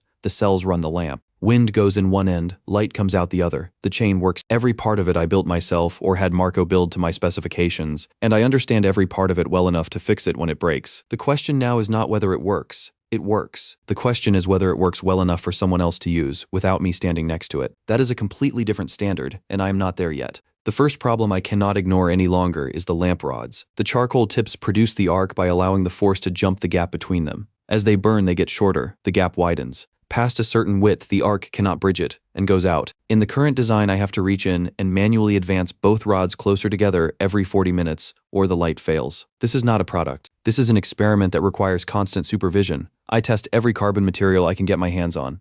Regular charcoal, the kind used for heating and cooking, burns fast. Within 20 minutes, the tips are half their starting length and the arc is already losing stability. Usable in an emergency, not usable for a light source. Coke, which is what the city's iron foundries use for high-temperature smelting, burns slower.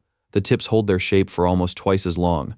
Better, but still not good enough. The coke also produces a slight smell when it arcs. Not dangerous, but noticeable in a closed room. The useful find comes from a stationary supplier at the South Market who sells writing implements. He stocks graphite sticks, compressed graphite from mining waste, formed into cylinders for writing and drawing. I buy 3, take them back to the room, cut them to rod length, and test. The graphite tips barely burn at all. They erode, slowly, as the arc runs through them. But where charcoal shortens by a finger width in 20 minutes, the graphite shortens by the width of a fingernail in the same time. The arc between graphite tips burns with a slightly different quality than charcoal, a little bluer, a little more stable, and it runs for over 3 hours before the gap becomes too wide. 3 hours of continuous light from a single set of rods without adjustment. I show this to Marco. He watches the arc run for a while, then asks, "Can you make the rods advance automatically, so the gap closes by itself as they burn?" I look at the holder design. The rods sit in fixed clamps. If I replace the fixed clamps with spring-loaded ones, a gentle spring pressing each rod toward the center, the tips would advance as they erode, and the gap would stay constant. It takes me 2 weeks to design and test the spring mechanism. Marco machines the parts. The result is a lamp that adjusts itself. Load the rods, connect the terminals, and the arc runs until the rods are consumed, maintaining its own gap the entire time. I write in my notes, graphite rods, spring advance, 4 hours minimum per set. This is the lamp. The second problem is the cell bank. The ceramic jars I built the early cells in were temporary. I knew they were temporary, but I kept using them longer than I should have, because they worked well enough for testing. They do not work well enough for a product. The acid eats into the clay over time, seeping through microscopic cracks in the glaze, and eventually pools on the wooden base of the cell rack, and begins eating through that too. I noticed the damage after 3 months and replaced the rack before anything serious happened, but the next person who owns this system will not necessarily be watching for it. I bring the problem to Marco. He thinks for a day and comes back with a suggestion. Cast lead boxes. Lead resists the acid completely, is easy to cast in simple shapes, and Marco already works with it for jewelry and fittings. The boxes will be heavy, significantly heavier than ceramic, but weight is not a concern for a cell bank that sits in a fixed location. He casts 6 boxes to my dimensions. I assemble new cells inside them, seal the lids with a lead strip folded over the edge, and run a 3-week test with the full system operating daily. No leaks, no seepage. The floor beneath the cell rack stays dry. I write, lead cast cell enclosures. No maintenance, no seepage risk. This is the storage unit. The third problem almost causes a fire. I'm running the full system one evening. Wind sail charging, cells at capacity, lamp burning, when I notice that the copper wire running from the cell bank to the lamp is warm. Not hot, not immediately dangerous, but noticeably warm along its full length. I have been using thin wire because thin wire is cheap and the runs inside my room are short. But as I have added more cells to the bank and increased the force available, the wire has started carrying more than it was sized for. I put my hand along the wire and find the warmest section, near the cell terminals where the force density is highest. I disconnect the system and sit with this force moving through a wire produces heat. Too much force through too thin a wire produces too much heat. This is not a problem in my current setup because the runs are short and I can monitor them. It would be a serious problem in a larger installation, a house or a building, where the wires run inside walls and under floors where nobody would see them heating up. I need to know the relationship between wire thickness and the amount of force it can carry safely. I do not have enough knowledge of the underlying mechanics to calculate this, so I test it instead. I run different wire gauges at different force levels and measure the temperature difference against the ambient air. It takes 3 weeks of careful measurement to build a table. At this force level, use at least this gauge of wire. Below that, and it gets warm. Significantly below that, and it is a fire risk. Marco looks at the table when I show it. So there's a minimum wire size for every level of force. Yes. If the system produces more force than the wire can carry, the wire heats. If the wire heats long enough in a confined space, it ignites whatever is around it. And the fix is thicker wire, or shorter runs, or both. For any installation I do, I will specify the wire gauge based on the expected force level. That specification is part of the product. Marco nods. He pauses. Then Adrian, what do you call the force when it is moving through the wire? I have been thinking about this for months, actually. The treatises call it the amber force. That name makes sense for the force sitting in a charged piece of amber, but it does not describe what happens in a wire. In a wire it moves. It flows. It has a direction from the cell bank, through the lamp, back to the other terminal. It circulates. Current, I say. It flows like a current of water. I have been calling it that in my notes for a while. And the lamp? A current lamp. Or a light device. I have not settled on that one yet. What about the whole system? The sail and the cells and the lamp together? I think about this. A current system. The sail generates it. The cells store it. The lamp uses it. Current is what they all have in common. Marco laughs. The short surprise laugh. I have come to recognize as his version of being impressed. You name everything. If you cannot name a thing, you cannot describe it to someone else. If you cannot describe it, you cannot sell it or teach it or improve it. Names are not decorative. He accepts this with a nod. By the time I have the wire table, the graphite rods, and the lead cells all integrated and tested together, the system has been running in my room for 4 months without a failure that was not my own fault. The lamp burns 4 hours per rod set, adjusts its own gap, and sits in a cast iron housing Marco made that can be mounted on a wall. The cell bank fits in a wooden cabinet with lead-lined interior that holds 6 cells and powers the lamp through a still night on a full charge. The wind sail charges the cells in about 3 hours of moderate wind. Marco tells me one evening that I should show it to people. We are sitting in my room with the lamp burning between us, both of us visible in the white light, and he says it plainly. Enough testing. Show it to someone who matters. I know he is right. I also know what happens if I show it too early. A single public failure is not just a setback. In a city this size, word travels between the merchants and the tradesmen in a matter of days. If I demonstrate to someone important and the lamp flickers, or the cells drain too fast, or a wire heats and I have to stop the demonstration, that story becomes the story about my device, not the 4 months of successful operation in my room, the one demonstration that went wrong. I'm not ready to absorb that risk yet. I give it 2 more months. I test every failure scenario I can think of.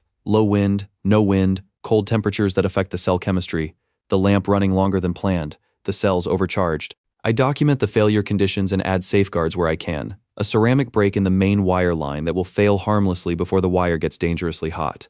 A pressure valve on the cell lids for the rare case when the acid produces gas faster than normal. When the 2 months are up, I have a list of 107 tests run. The system has failed in controllable ways 3 times, uncontrollably, 0. I make a final clean copy of the full specifications, dimensions, materials, assembly sequence, operating instructions, maintenance schedule, 11 pages. Marco cannot read them, but he listens while I walk him through the content, asking practical questions at each stage. When I finish, he says, "Who are you going to show it to first?" I have been thinking about this for weeks. The answer is not complicated once you think about it correctly. You do not start with the people who are easiest to reach. You start with the person whose opinion changes everyone else's opinion. The richest man in the city, I say. Marco raises his eyebrows. Haas. He will not see you. He will if I give him the right reason. I start working on that next. The demonstration unit takes me a week to build. It is a scaled-down version of the full system, a small hand-crank generator instead of the wind sail, since I cannot bring a rooftop installation to a meeting, and a single lamp with graphite rods in the spring advance holder. The cells are 2 lead units, enough to run the lamp for 40 minutes without the crank. The whole thing fits on a board I can carry under one arm. The pitch is simple. I light the lamp. I let it run. I explain the 3 components and what each one costs to maintain. Then I stop talking and let the numbers do the rest. I have a list of 7 people in the city who have enough money to invest in something new and enough commercial sense to understand a cost argument. I start at the top of the list and work down. The first meeting is with Renz, a cloth merchant who runs the largest dry goods operation in the Eastern Market District. I know him by reputation. He is considered shrewd, which means he responds to numbers and not to enthusiasm. I request a meeting through his clerk, and am given 20 minutes on a Tuesday morning. I set up the demonstration board on the corner of his desk. I crank the generator for 2 minutes to charge the cells, then connect the lamp terminals. The arc comes up clean and white. Renz watches it. He does not lean forward. He does not change his expression light. He says, "Yes, what does it cost to install?" I give him the figure. He nods slowly and candles. I give him the weekly candle cost for a merchant operation his size, based on what I can estimate from the number of rooms his building has and standard burning hours. He looks at the lamp. He looks at me. Candles are cheaper. He says, "Per week, yes. Over a year the installation pays for itself, and after that your light costs nothing. Wind does not have a price. Wind is not always there. The cells store enough charge for a still night. 2 still nights in a row is uncommon. 3 in a row, in my experience over the past year of operation, has not happened. In your experience," he repeats, "which is 1 year in 1 location, 1 rooftop." He leans back. "What you have is an interesting device. What you do not have is a track record. Candles have worked for 1,000 years. Your machine has worked for 1. He glances at the lamp, which is still burning on his desk. "Come back when this has been running in someone else's building for at least a season. Then we can discuss numbers." He is not wrong. That is the frustrating part. His reasoning is sound. He is a businessman, and he is making a rational assessment of risk against a new and unproven technology. I cannot argue with the logic. I can only note that someone has to be first, and that person will have the best terms. I tell him this. He smiles for the first time. That is exactly the kind of thing someone says when they need a first investor. He says, "Come back when you have one." I pick up the demonstration board and leave. The candle makers' guild has their hall on the street behind the cathedral, 3 doors down from the second-hand bookseller, where I bought my first treatise on the Amber Force. The irony is not lost on me. I request a meeting with the guild chairman and am given a slot the following Thursday. The guild chairman is a heavy-set man with the careful manner of someone who has spent decades managing competing interests. He receives me in the guild hall's front room, which smells of tallow and beeswax, and listens to my introduction with a neutral expression. I explain that I am not here to compete with the guild. I am here to propose a distribution arrangement. The guild's existing network of merchants and household suppliers would carry and install my lamp systems in exchange for a percentage of each sale. The guild knows every buyer of light in the city. I know how to make a light that does not need their product. Together we could reach the market faster than I can alone. He looks at me for approximately 7 seconds. "Boy," he says, "you have come to us to ask us to help you destroy our business. I have come to ask you to be part of the new business before it replaces the old one. The transition is going to happen regardless. The question is whether the guild is on the profitable side of it or not." He looks at me for 4 more seconds. Then he stands up and opens the door to the corridor and says nothing further. 2 men from the inner office walk me out of the building. Not roughly, just firmly and without discussion. I stand on the street outside with the demonstration board under my arm and think about what I did wrong. Nothing, actually. The guild chairman understood the situation perfectly. He is protecting an existing business from a direct threat, which is rash. He is not going to help me accelerate that threat regardless of the financial argument, because the financial argument only works if the new technology succeeds, and his entire professional identity is built around the assumption that it will not. I file the Candle Guild as a closed door and move on. The collegiate visit I almost skip.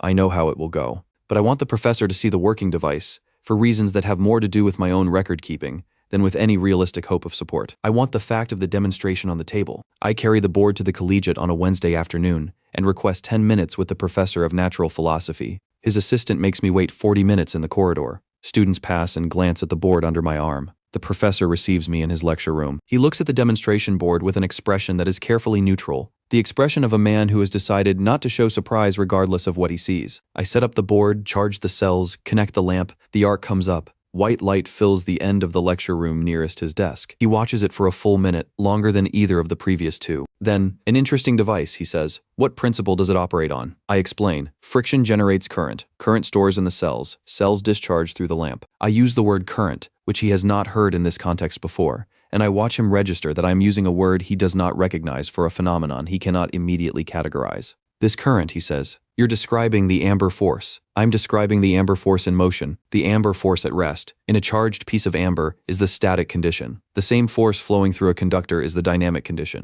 I call the dynamic condition current because it flows at... He considers this. And you claim the lead acid cells store this current. They store it. Yes, that jar on the left has been holding a charge for 3 days.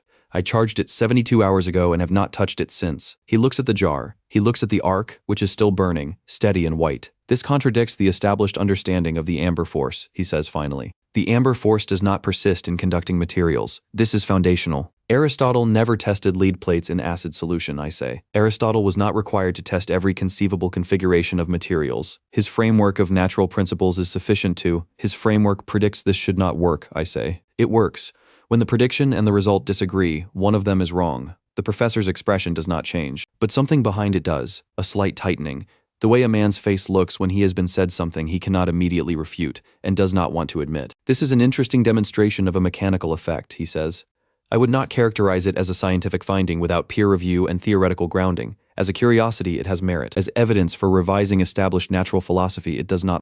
I'm not asking you to revise anything, I say. I'm asking whether the collegiate would be willing to purchase a current system for one of its buildings. A long pause. The collegiate does not invest in unproven commercial devices. I pack up the board. I thank him for his time, which costs me nothing to say, and which he receives with the expression of a man who knows he is being handled politely. In the corridor outside, I pass 3 students who are watching from the door. One of them, young, maybe 17, looks at the board under my arm, and then looks at me with an expression that is not dismissive, more like hungry. He starts to say something and then stops. I keep walking. I will think about that student later. The city hall meeting takes another 2 weeks to arrange. I work through a city clerk I know from my old letter delivery days, who knows the deputy administrator, who eventually gets me 15 minutes on a Thursday afternoon with the city head himself, a man named Brenner, who has administered this city for 11 years, and has the manner of someone who has heard every proposal twice already. I do not bring the demonstration board. Brenner is not going to be convinced by a light in a box. He is going to be convinced by a contract proposal, or not at all. I bring a single sheet of paper instead, a cost comparison between current oil lamp street lighting and a current system for the same 20-block area of the city center, showing installation cost, annual maintenance, and 5-year total cost of ownership. Brenner reads the sheet while I sit opposite him. He reads it in about 2 minutes. Then he sets it down. We have lamplighters, he says. They light the oil lamps every evening. 30 years of reliable service. Oil prices have increased every year for the past decade. The trend continues. Your current street lighting costs more each year to run than the year before.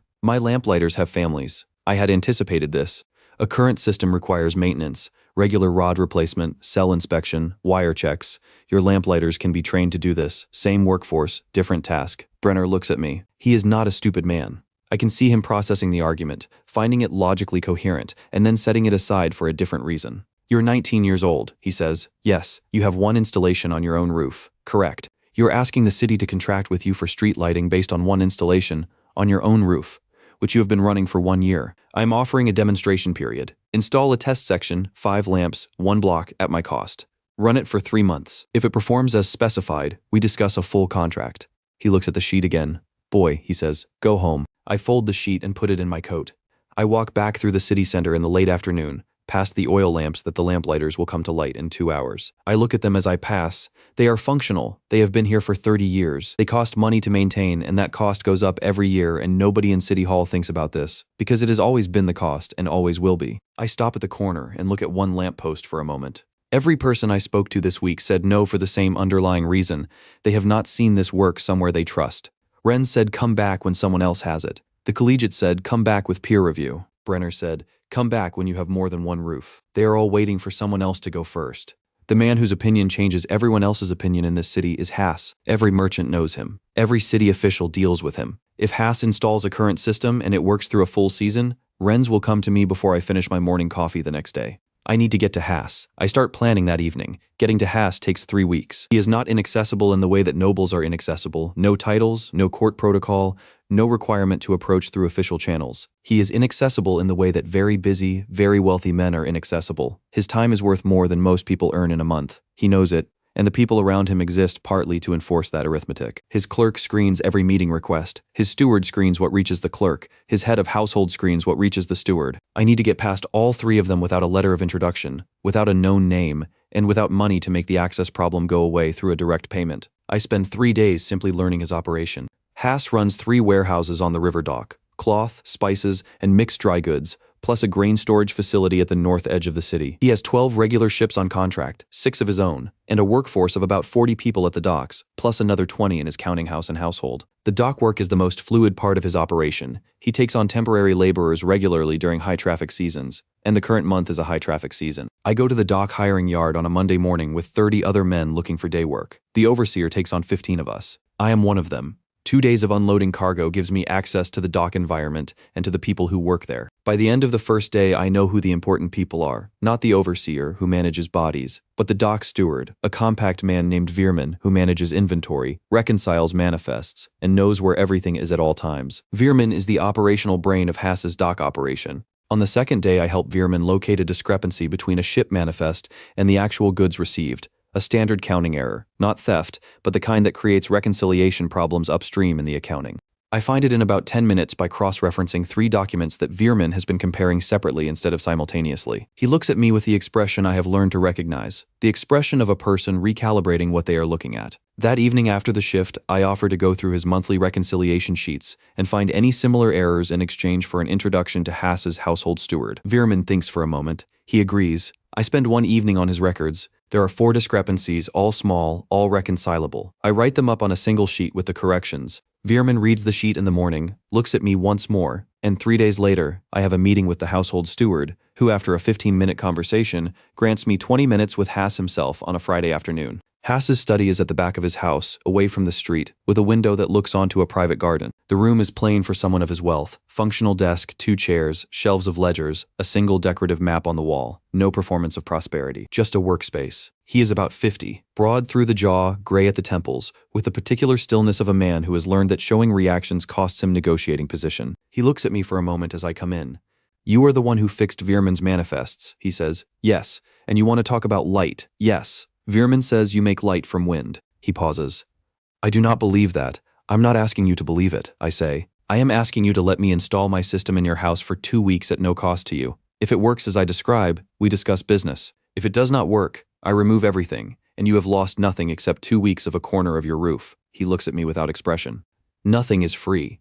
The installation costs me materials and labor. That is my investment, not yours. You contribute a roof in 2 weeks of time. The asymmetry is intentional. It is how I earn the right to your attention. He is quiet for a moment, the stillness of a man running numbers. 2 weeks, he says. If I find it inconvenient at any point during those 2 weeks, I want it removed within a day. Agreed. And you touch nothing in my house except what is necessary for the installation. Agreed. He nods once. The meeting is over. Marco and I spend 3 days on the installation. The roof of Haas's house is larger and better positioned than my rented room, an open section facing west with no surrounding buildings to block the wind, more than large enough for a sail twice the size of mine. I build a new wind sail on site, larger blades, heavier frame, bolted through the roof with lead-sealed penetrations so nothing leaks. The generator below it is the largest I have built, a disc almost a full arm span wide, with 4 wool pad assemblies instead of 2. The cell bank goes in a ground floor storage room, 12 lid cells in 2 rows, enough stored charge for 3 still nights in sequence. Marco runs the wiring, heavy gauge throughout, following the table I built. routed along wall surfaces and through drilled channels where it passes through masonry.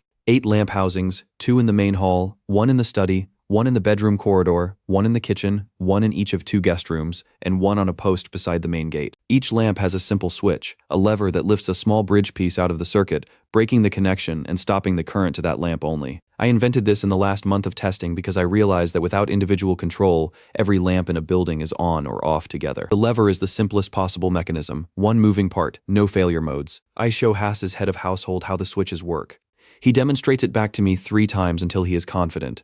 I show him the cell bank and explain what the maintenance schedule looks like. Check the acid level monthly, replace the graphite rods every 3 weeks, inspect the wire connections twice a year. He writes this down. On the 3rd evening after installation, I sit in the courtyard to be available if anything needs adjustment. An hour after dark, the light in the main hall comes on.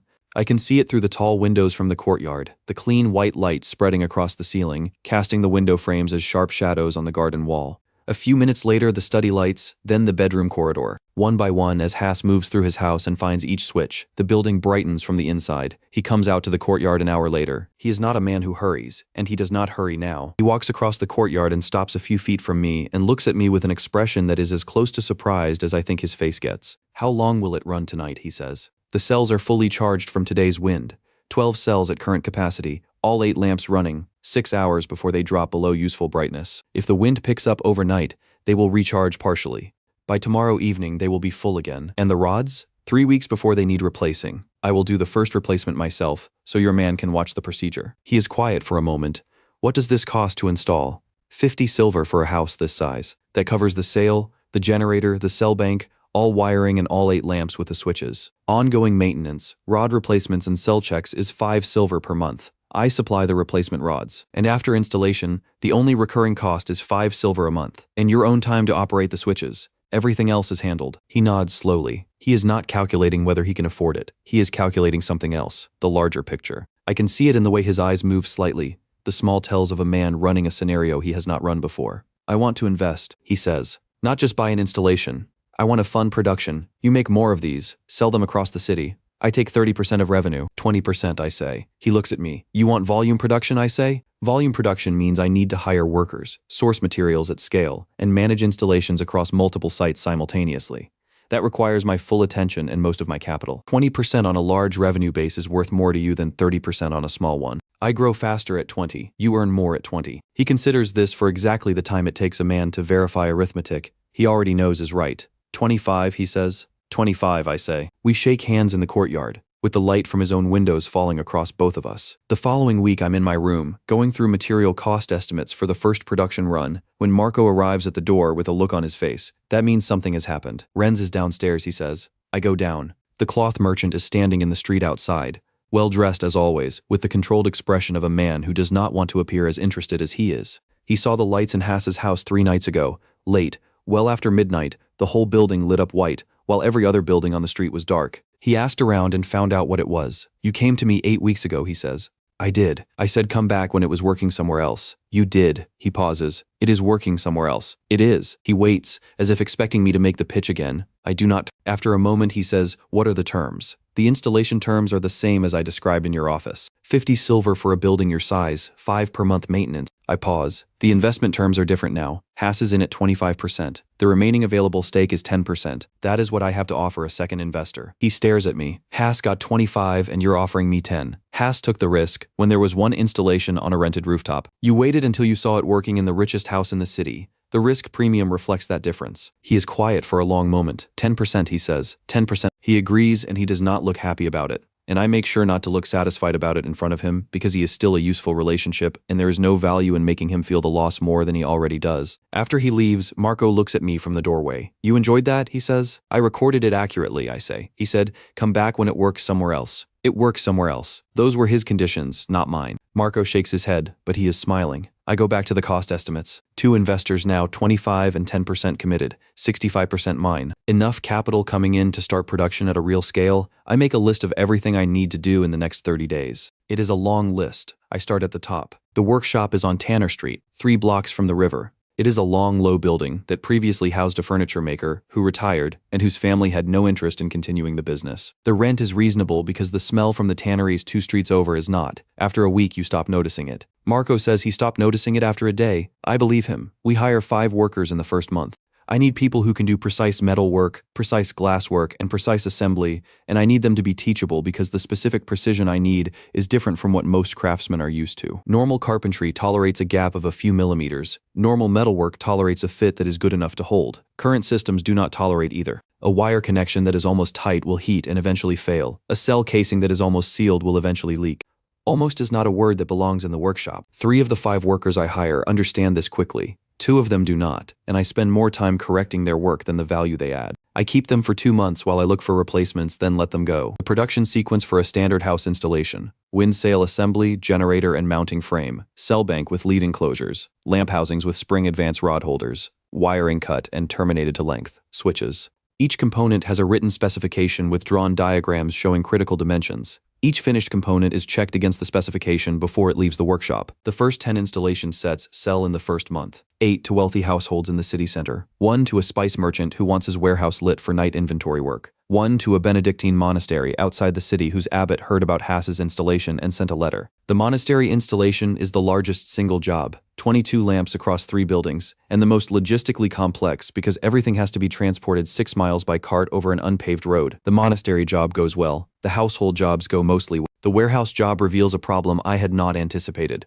A warehouse is much larger than a house. The wire runs are much longer, and the current losses over long wire runs are greater than my table accounted for. The lamps at the far end of the warehouse are noticeably dimmer than the ones near the cell bank. I go back to the wire table and extend it. Longer runs need not just thicker wire, but also larger cell banks to compensate for the losses. I add a run length calculation to the installation specification so that every job is scoped correctly before the wiring is cut. The 2 failures happen in the same week, 6 months after installation. Both are cell bank leaks. One is at a merchant's house on the south side. One is at a guild hall I sold to on the recommendation of one of my investors. In both cases, the acid has seeped through a joint in the lead enclosure, not from corrosion, but from a casting defect. The lead was not poured evenly, and a thin section developed a crack under the weight of the liquid inside. I find out about the first leak from an angry letter delivered by a servant. I find out about the second one the same afternoon by coincidence when I happen to pass the guild hall and see the steward outside with a look on his face that I recognize. I visit both sites the same day. The damage is minor. Acid on a stone floor, cleaned up, no injury, but the cell banks are compromised and need to be replaced.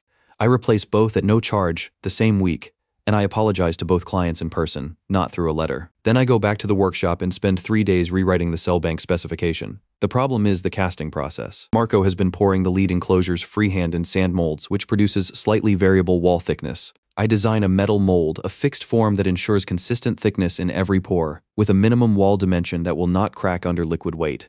It takes Marco a week to make the master mold and 2 more sessions to refine it until the castings come out. Right after that, no more leaks. But the 2 incidents have already made their way through the merchant community. Not catastrophically. I moved fast, fixed both without cost, and the clients are not hostile. But the story exists. Adrian's cells leaked at Franson's house. This is the version that circulates. I cannot undo that story. I can only make the next 100 installations so reliable that it becomes a footnote. The copycat appears 11 months after I open the workshop. His name is not important. What matters is that he was one of the 2 workers I let go for precision failures, and he has gone into partnership with a metalsmith on the west side of the city and is selling what he calls a wind light system. I see one at a market stall and buy it immediately and bring it back to the workshop and put it on the bench. The glass disc is thicker than mine and poorly centered on the axle. It wobbles visibly when spun, which means the wool pads make uneven contact, and the output is inconsistent. The cell enclosures are ceramic, not lead, which means they will eventually leak. The lamp housing is a simplified version of mine without the spring advance, which means the rods have to be manually adjusted every 30 minutes. The wiring is thin gauge throughout regardless of run length. It costs half of what my installation costs. I understand immediately why clients are buying it. Half price is half price. The performance problems are not visible at point of sale. They show up after 3 months of operation. And when they do show up, some clients will blame me because my design came first, and theirs is recognizably derived from it. I go to the notary on Market Street on a Tuesday morning. His name is Hoffman. He is a precise, careful man in his 60s who has been notarizing contracts and property records for 30 years and has seen approximately everything a city produces in the way of legal disputes. He looks at me with the professional neutrality of a man waiting to understand understand what category of problem he is dealing with. I explain,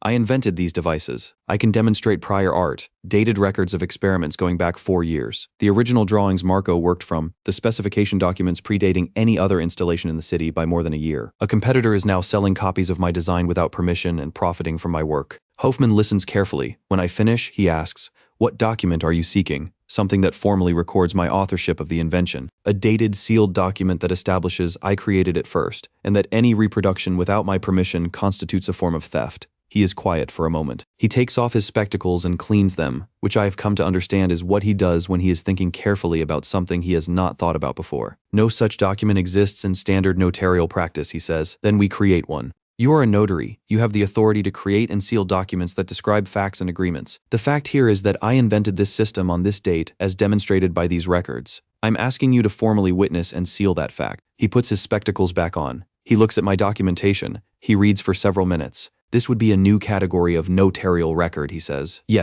I will pay the standard registration fee plus a drafting fee for the additional work of creating the document format. He looks at me over his spectacles. Then he looks at the documentation again. I can see him thinking about the fee. I can also see him thinking about something larger, that this is an interesting problem that his 30 years have not prepared him for, and that interesting problems are not nothing when you have been doing the same work for 30 years. I will call it a charter of invention, he says. It will record the description of the device, the date of first documented operation, the name of the inventor, and a statement that any reproduction for commercial purpose without the inventor's consent is an infringement of this charter. I was calling it a protection letter, I say, but charter of invention is better. We draft it over 2 hours. He seals it with his notarial seal and the date. I pay the registration fee and leave with the original, leaving a copy in his records. 3 weeks later, I file a complaint against the copyist with the city magistrate, attaching the charter of invention as the primary document. The magistrate looks at the charter, looks at me, and looks at the charter again with the expression of someone who has not seen this document type before and is trying to decide what authority it carries. The hearing takes 2 sessions. The copyist's advocate argues that ideas cannot be owned. I bring Hoffman to testify, who explains that the charter record's not an idea but a specific documented implementation with dated evidence of prior creation. The magistrate deliberates for 4 days. The ruling, the copyist pays a fine equal to the profit from his 7 sales to date and ceases production of the infringing design. The ruling is limited and imperfect. It does not establish a broad legal precedent. It does not stop future copiers in other jurisdictions, and the fine is small. But it is a ruling. It is on record. The Charter of Invention is now a document that a city court has treated as legally meaningful. Within a month, Hoffman tells me, he has received 5 other requests from craftsmen and merchants wanting charters of invention for their own work. A tool maker who has spent 10 years developing a specific lathe mechanism, a die merchant who developed a proprietary fixing process, a baker who invented a particular oven configuration. I did not plan to create a legal instrument. I planned to protect my own work. The instrument turned out to be useful to other people as well. That is fine. That is, in fact, exactly how it should work. The collegiate installation comes through in the 2nd year of production. The rector, not the professor, the rector, the administrative head of the institution, sends a purchasing inquiry through normal channels. He wants 12 lamps for the main hall in the library reading room. The price is quoted, accepted, and the installation scheduled. I do it myself, with Marco in 2 workshop hands. It takes 2 days. On the 2nd afternoon, while we are running the final wire connections in the main hall, I look up from the junction box I'm working on and see the professor of natural philosophy standing under one of the new lamp housings with a book in his hands. He is reading. The hall is dim at this hour, late afternoon, cloudy day, the windows not giving much. He has moved to stand directly under the lamp housing in the circle of white light it throws, because it is the brightest spot in the room. He is reading with the focused ease of someone who has found good light and is using it without thinking about where it comes from. He does not look at me. He does not look up from the book. I finish the junction connection. I check the torque on the terminal screws. I move to the next junction. I do not say anything to him. There is nothing to say. The light is there, he is using it, and the argument we had 2 years ago in this building has been settled by the installation, not by the argument. That is enough. The wind sail business is profitable and growing, and it is not enough. I have been running the numbers for 6 months, and the conclusion is always the same. Wind sail installations serve individual buildings. Each installation is custom, each requires on-site work, each generates revenue once at sale, and then a small monthly maintenance fee. The ceiling on this model is the number of wealthy buildings in the city, and I'm approaching that ceiling faster than I expected. I have installed in 43 locations. There are perhaps 30 more realistic prospects in the city before I have saturated the market of people who can afford the current price. Street lighting is the next scale of problem. The city has 400 oil lamps on its main streets. Replacing even a portion of them with current lamps would be a contract larger than everything I have sold so far combined. But street lighting requires a centralized source. You cannot put individual wind sails on every lamppost. You need one large source that distributes current through a network to every lamp simultaneously. The wind cannot be that source. Wind is variable. A calm night and every street goes dark. That is not a city lighting contract, that is a liability. I spend 3 evenings walking the river that runs through the south edge of the city. It is a working river. 2 mills already operate on it, plus a fulling operation and a tannery upstream. The current is strong through the city reach, strongest at the point where the river narrows between the old stone bridge abutments. Water moves faster than wind in this section of the river. More importantly, it moves constantly. The same current, day and night, summer and winter, regardless of weather. The mills on this river run every day of the year except during hard winter freeze, which happens 3 or 4 times in a generation. If a water wheel can turn a millstone, it can turn a generator. A generator driven by a water wheel runs continuously. Continuous generation into a large cell bank means a buffer against any short interruption. The current flows to the street lamps through buried wire. Every lamp on the network lights when the wheel turns. This is the design. The question is whether I can build it. The physical challenge is scale. Hugo's mill uses a water wheel about 4 meters in diameter driving a moderate grinding load. My generator needs a wheel at least twice that size to produce useful current at city lighting scale, and the generator itself needs to be proportionally larger than anything I have built. A disc several meters across, mounted horizontally, driven by a vertical shaft from the wheel. The cell bank needs to be large enough to buffer the entire street network through a wheel stoppage of several hours.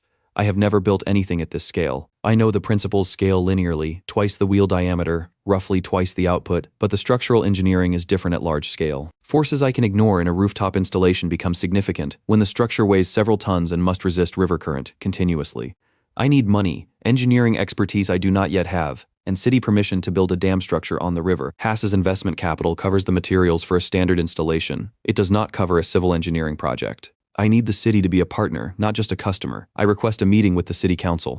The first session is 3 months after I submit the written proposal. The proposal is detailed. 12 pages of specifications, cost projections, installation timeline, maintenance plan, and a calculation showing the city's current annual oil lamp expenditure against the proposed fixed monthly payment for current supply. The numbers favor the current system starting in year 2, after the installation cost is amortized. There are 9 councilors and the city head, Brenner, who chairs the session. I recognize Brenner immediately. He does not visibly recognize me or chooses not to. Either is possible. He is a politician. The session runs 2 hours. The questions from the councilors fall into 3 categories which I anticipated and prepared answers for. The first category is technical. What happens when it breaks? Who fixes it? How long does repair take? I explain the maintenance structure, the cell bank buffer capacity that keeps the network running for several hours through a wheel stoppage, and the training program I will establish for city-employed maintenance workers. The second category is financial. What if the cost projections are wrong? What if materials prices rise? What if the contractor defaults? I offer a penalty clause for extended outages, a price lock provision for the first 3 years, and a performance bond against default. The third category is fear dressed as practicality. What if no one else knows how to run this if something happens to me? What if the current injures someone? What if God considers this an offense? The third category takes the most time because it is not really about the questions being asked. It is about people who distrust novelty and are looking for language to express that distrust. I answer all of it. Brenner says almost nothing in the first session. He asks 2 technical questions in the second session, both sharp and well-informed. He has read the proposal and understood it, which is more than some of the councilors managed. In the third session, he summarizes the objections, responds to each with the answers I have given, and calls for a vote.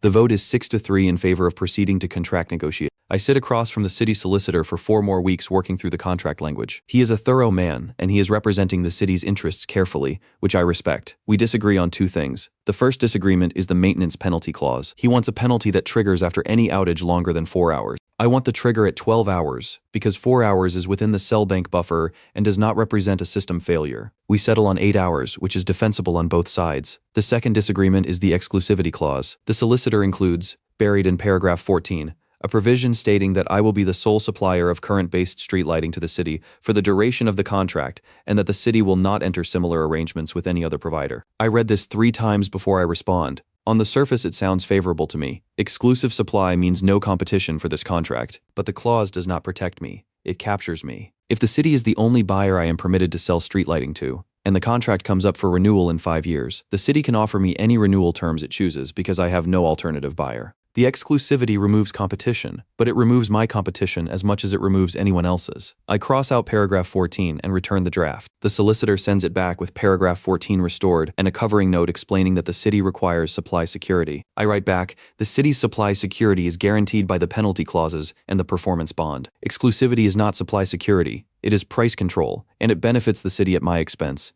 in the renewal negotiation. I will not sign a contract with an exclusivity provision. 2 more weeks of back and forth. The counselors are annoyed. Brenner sends a personal note suggesting that without exclusivity, the council may reconsider the contract entirely. I write back to Brenner directly, not through the solicitor. I point out that the city has been paying increasing oil costs for a decade and will continue to do so without this contract. I point out that I have 3 other cities within a day's travel who have expressed interest in a similar arrangement. I point out that if this city passes and another city takes the contract first, this city will spend the next several years watching its neighbor have lit streets while it continues to pay for oil. I do not threaten. I just describe the situation accurately. Brenner removes the exclusivity clause. The counselors sign. Brenner signs last with the expression of a man who has made a good decision and is not entirely happy about how he got there. He does not mention the meeting 5 years ago when he told me to go home. I do not mention it either. I sign the contract and shake his hand and leave. Construction takes 8 months. The dam is the first serious problem. I calculate the required structure based on the force equations from my mechanics books, build it, and watch it partially collapse. During the spring flood, when the water pressure at peak flow exceeds my calculations by about 30%. The calculation error was mine. I used average flow data instead of peak flow data for the structural loading. We rebuild it thicker. This costs 6 weeks and a significant portion of the contingency budget. Haas sends a note asking for an update. I send back a note describing the problem, the cause, and the fix. He replies with one line, "Fix it correctly." The wire shock incident happens during the cable laying. A laborer touches an uninsulated junction while the test current is running and takes a full discharge through his hand and arm. He falls, is not seriously hurt, but is badly frightened, and by the following morning none of the 12 laborers on the cable crew want to continue the work. I spend that evening developing wire insulation for the long outdoor runs, strips of heavy linen soaked in pine tar and wound tightly around the copper, then coated with a second layer of rendered tallow that hardens as it cools. It is not elegant, but it is effective. I demonstrate the insulation by touching the wrapped wire while current runs through it. Nothing happens. I do this in front of all 12 laborers the next morning. 10 of them come back to work. 2 do not. I hire replacements. 8 months after breaking ground, on a clear October evening, I stand at the main connection point and close the primary circuit. The water wheel is turning at the speed I calculated. The generator is running. The cell bank is fully charged from 6 hours of pre-operation. 20 lamp posts on the central market square and the 4 streets running off it light up simultaneously. Not sequentially, not one by one, all at once, the same moment, white light flooding the square from 20 points at the same time. It is a different thing from watching a single lamp come on in a room. The scale of it changes what it is. People come out of their houses, shopkeepers come to their doorways. A group of children run into the square and stand in the middle of it looking up at the lamp posts, and then at each other. An old woman on the corner opposite me touches one of the lamp posts with one hand, as if verifying that it is real. Marco is standing next to me. He says nothing for a long time. Then, "You should write down what tonight costs." I already know. 8 months of construction, partial dam collapse and rebuild, 6 worker incidents minor and 1 major, 40% over initial budget. 2 investors calling for updates every week for the last 2 months. I look at the square, worth every item on that list. The 3 neighboring cities send delegations within 4 months of the first square lighting. Word travels fast between merchant communities. Every merchant in every city within a day's travel has a contact in this city who wrote them a letter about the night the square lit up. By the time the first formal inquiry arrives, I have already drafted a standard city contract template that covers the main negotiation points and leaves only pricing and timeline as variables. This saves 3 weeks of back and forth per city. The first city signs in 2 months. A river town to the east, smaller than mine, with a similar river current, and a council that is younger and faster moving than Brenner's. They want the same 20-street installation as the first city. We agree on terms in 4 sessions. The second city takes longer, 5 months, 6 sessions, but signs. They want a larger installation, 40 streets, and negotiate harder on price. I hold the price but offer a longer payment schedule. They accept. The third city does not sign. The bishop of that diocese has issued a formal pastoral letter. It arrives in my office through indirect channels, a copy made by a clerk, and passed through 3 hands before reaching me, and it is specific and clear. The current lamp system, it states, is an instrument of disruption of the natural order. God divided light from darkness at the foundation of creation. Man's replacement of night with artificial light is an act of presumption against divine arrangement. The faithful are counseled not to purchase or install such devices, and city officials who enter contracts for such systems do so against the guidance of Holy Church. I read the letter twice. The bishop is not unintelligent. He has identified the correct threat to his authority, not doctrinal, but social. Night has always belonged to the Church. Vespers, compline, the canonical hours of darkness that structure monastic life and give parish priests their moment of maximum influence when people are at home and uncertain. A lit city at night is a city where people have other options at night, and other options at night are a problem for institutions that depend on there being nothing else to do. I do not respond to the bishop publicly. A public argument with a bishop is a fight I cannot win regardless of the merits, because the bishop is not arguing on merits, he is arguing on authority, and authority is not answerable to logic. Instead, I find Father Gregor. He is a parish priest in my city, younger than most, known for his scholarship, and for the fact that he runs an evening reading class for craftsmen's children in his church hall. He has been using one of my lamps in the church hall since the monastery installation. The abbot mentioned his hall to me, and I donated a unit at reduced cost as a gesture to the community. I visit Father Gregor on a Sunday afternoon and ask him a simple question. Would he be willing to say publicly, in his own words and without any arrangement between us, what he thinks about the use of current light for reading scripture and conducting education? He thinks for a moment. Then he says that he has thought about this already, and that in his view a lamp that helps the poor read the Word of God is doing God's work regardless of its power source. He says he will preach this on the following Sunday if I think it would be useful. I tell him I think it would be useful. His sermon is quoted in 3 cities within 2 weeks. The bishop does not retract his letter, but the clear split within the clergy gives city councils the cover they need to make commercial decisions without appearing to defy the church wholesale. The 3rd city remains closed for now, the others are not. The factory opens on the north side of the city, in a building large enough to employ 40 workers across 3 shifts. Marco runs production. I run the design and specification side and manage the city contracts. We divide the work cleanly because we understand each other's strengths and because Marco, over 5 years of partnership, has developed a quality standard that matches mine without requiring my constant supervision. The factory produces generator assemblies, cell bank units, lamp housings with the spring advance mechanism, wire spools cut to standard lengths, switch assemblies, and the full suite of mounting hardware. Each component is built to a master specification with check dimensions. Finished assemblies go through a test bench before they leave the building. Within a year, the factory is running at capacity. I plan an expansion. The new inventions come from problems the installations reveal. The pump comes from a conversation with the city's fire brigade chief, who asks at a council meeting whether my current system could power a water pump. His pumps are human-operated and slow. In a major fire, the water delivery cannot keep up with the fire spread. I think about it for a week, and then build a prototype. A current-driven crank mechanism connected to a double-acting piston pump, drawing from a cistern, and delivering a consistent stream at useful pressure. The fire chief tests it. It pumps 3 times the volume per minute of his best hand crew. 3 cities buy fire pumps within 6 months. 2 more buy them for garden fountains, which is a less essential application but considerably easier to install and maintain. The signal device comes from my own frustration at the factory. When I need Marco at the other end of the building, I have to either walk there or send a runner. I build a simple mechanism, a thin metal tongue mounted at the end of a long wire, connected to the circuit through a small switch at my desk. When I press the switch, current runs through the tongue and makes it vibrate against a metal plate, producing a buzzing sound audible across a noisy workshop. Marco hears it and comes. Within a month, 3 wealthy households in the city have asked me to install versions of this in their homes as servant call systems. I had not planned to sell it. I make a standard product from it in 2 weeks and add it to the catalog. The Lamplighters Guild response is predictable, and I had planned for it. They begin with a petition to the city council arguing that my street lighting system has destroyed their livelihood. This is accurate. The petition requests that the city cancel the current lighting contract and restore the oil lamp system. This the council will not do because the current system costs less, and the councilors know it. When the petition fails, they move to sabotage. 2 nights in the same week,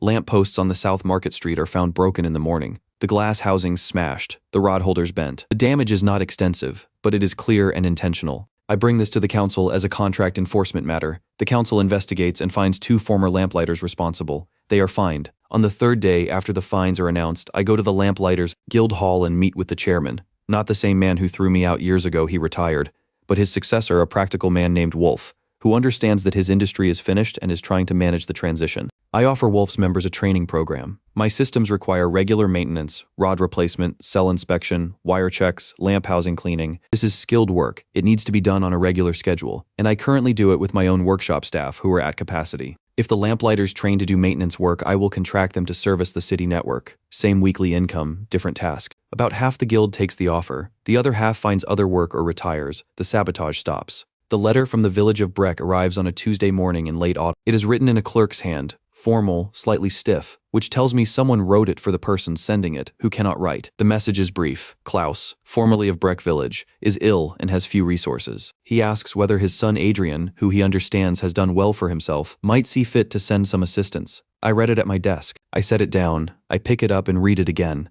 My father is 60-something years old, which, in a village like Breck, means he is genuinely old. The man who used to hit me for keeping paper money to buy books. The man who told me my only options were submission or the street. I think about this for a while. Marco comes in with a production question, sees my expression, and asks what has happened. I show him the letter. He reads it. He waits.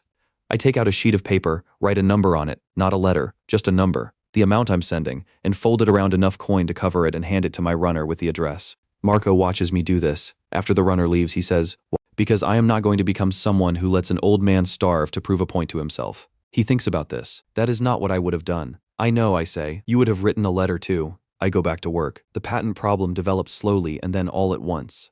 In my own city, the Charter of Invention has legal weight. In the 2 eastern cities I now operate in, I register equivalent documents with local notaries who follow the same format Hoffman established. But outside these 3 cities, in the towns and smaller settlements across the province, there is no enforcement. 3 workshops I know of are producing components that are clearly derived from my designs, selling them at reduced prices to buyers who either do not know or do not care about the origin. My charters cannot reach them. There is no mechanism. I spend 3 months planning the approach, then travel to the provincial capital with a proposal for the royal administrator. His name is Councillor Veth. He is a career administrator, middle-aged, competent in the specific way of men who manage large bureaucracies, good at process, cautious about risk, interested in revenue. My proposal takes 15 minutes to explain. The Crown receives 5% of all my city contract revenue in exchange for issuing a Royal Charter of Protection, a document carrying the Crown's authority that makes my invention rights enforceable throughout the province. Any workshop copying my designs without license becomes liable to the Crown's courts, not just local notaries. Veth listens. He asks 3 questions. How large is the current revenue base? What is the projected growth? And whether the 5% applies to future contracts as well as current ones? I answer all 3. The numbers are significant. He can see that 5% of a growing provincial infrastructure contract portfolio is not a trivial amount, and it costs the Crown nothing except the issuance of a document and the implicit backing of its courts. He tells me he will consider it. 1 week later, his clerk delivers a letter. The Crown will issue the charter on the terms proposed. I return from the capital with a document sealed with the provincial royal seal that reads, in formal Latin, that Hoffman helped me draft before I left, as a Royal Charter of Invention protecting the described current generation and current storage systems throughout the province against unauthorized reproduction. It is the first document of its kind issued by this Crown. Hoffman, when I show it to him, reads it carefully and says, "You're going to need a lawyer eventually." "I know," I say. "Do you know a good one?" He gives me a name. I write it down. Baron Streich has been quiet until now. His name appears in background conversations.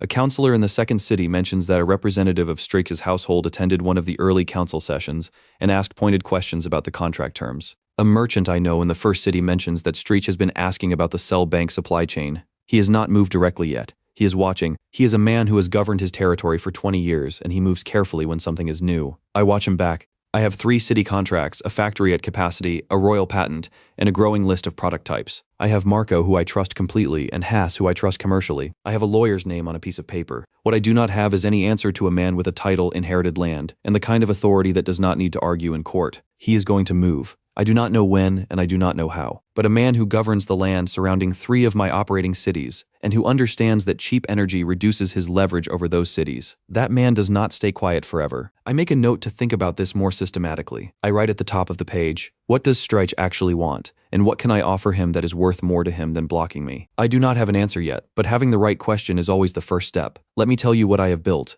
3 cities on contract. River installations running continuously, 20 streets lit in each, fire pumps operational, signal systems in 100 wealthy homes across all 3. 1 factory on Tanner Street, 40 workers, 3 shifts, 5 charters of invention registered locally, and 1 royal patent covering the entire province. Marco owns 10% of the enterprise, which he earned and which I gave him without negotiation, because it was the right number, and he knew it was the right number, and neither of us needed to discuss it at length. Haas still holds his 25%, passive now, collecting his share without contributing much beyond the initial capital that made the first production run possible. The second investor, Renz, holds his 10% with an expression of quiet satisfaction every time we pass each other on the market street. The lawyer Hoffman recommended, a sharp woman named Ida, who has been practicing civil and commercial law for 15 years, handles the contract disputes and patent enforcement. She costs more than I would like and is worth more than she costs. This is what I have. I know the number on each item because knowing the numbers is how I have always moved through the world, from the 12 copper coins in my pocket when I arrived in this city to the current monthly revenue, which is large enough that I no longer count in copper. None of it is safe. I learn about the filing on a Thursday evening from Marco, who heard it from a wine merchant in the tavern near the factory,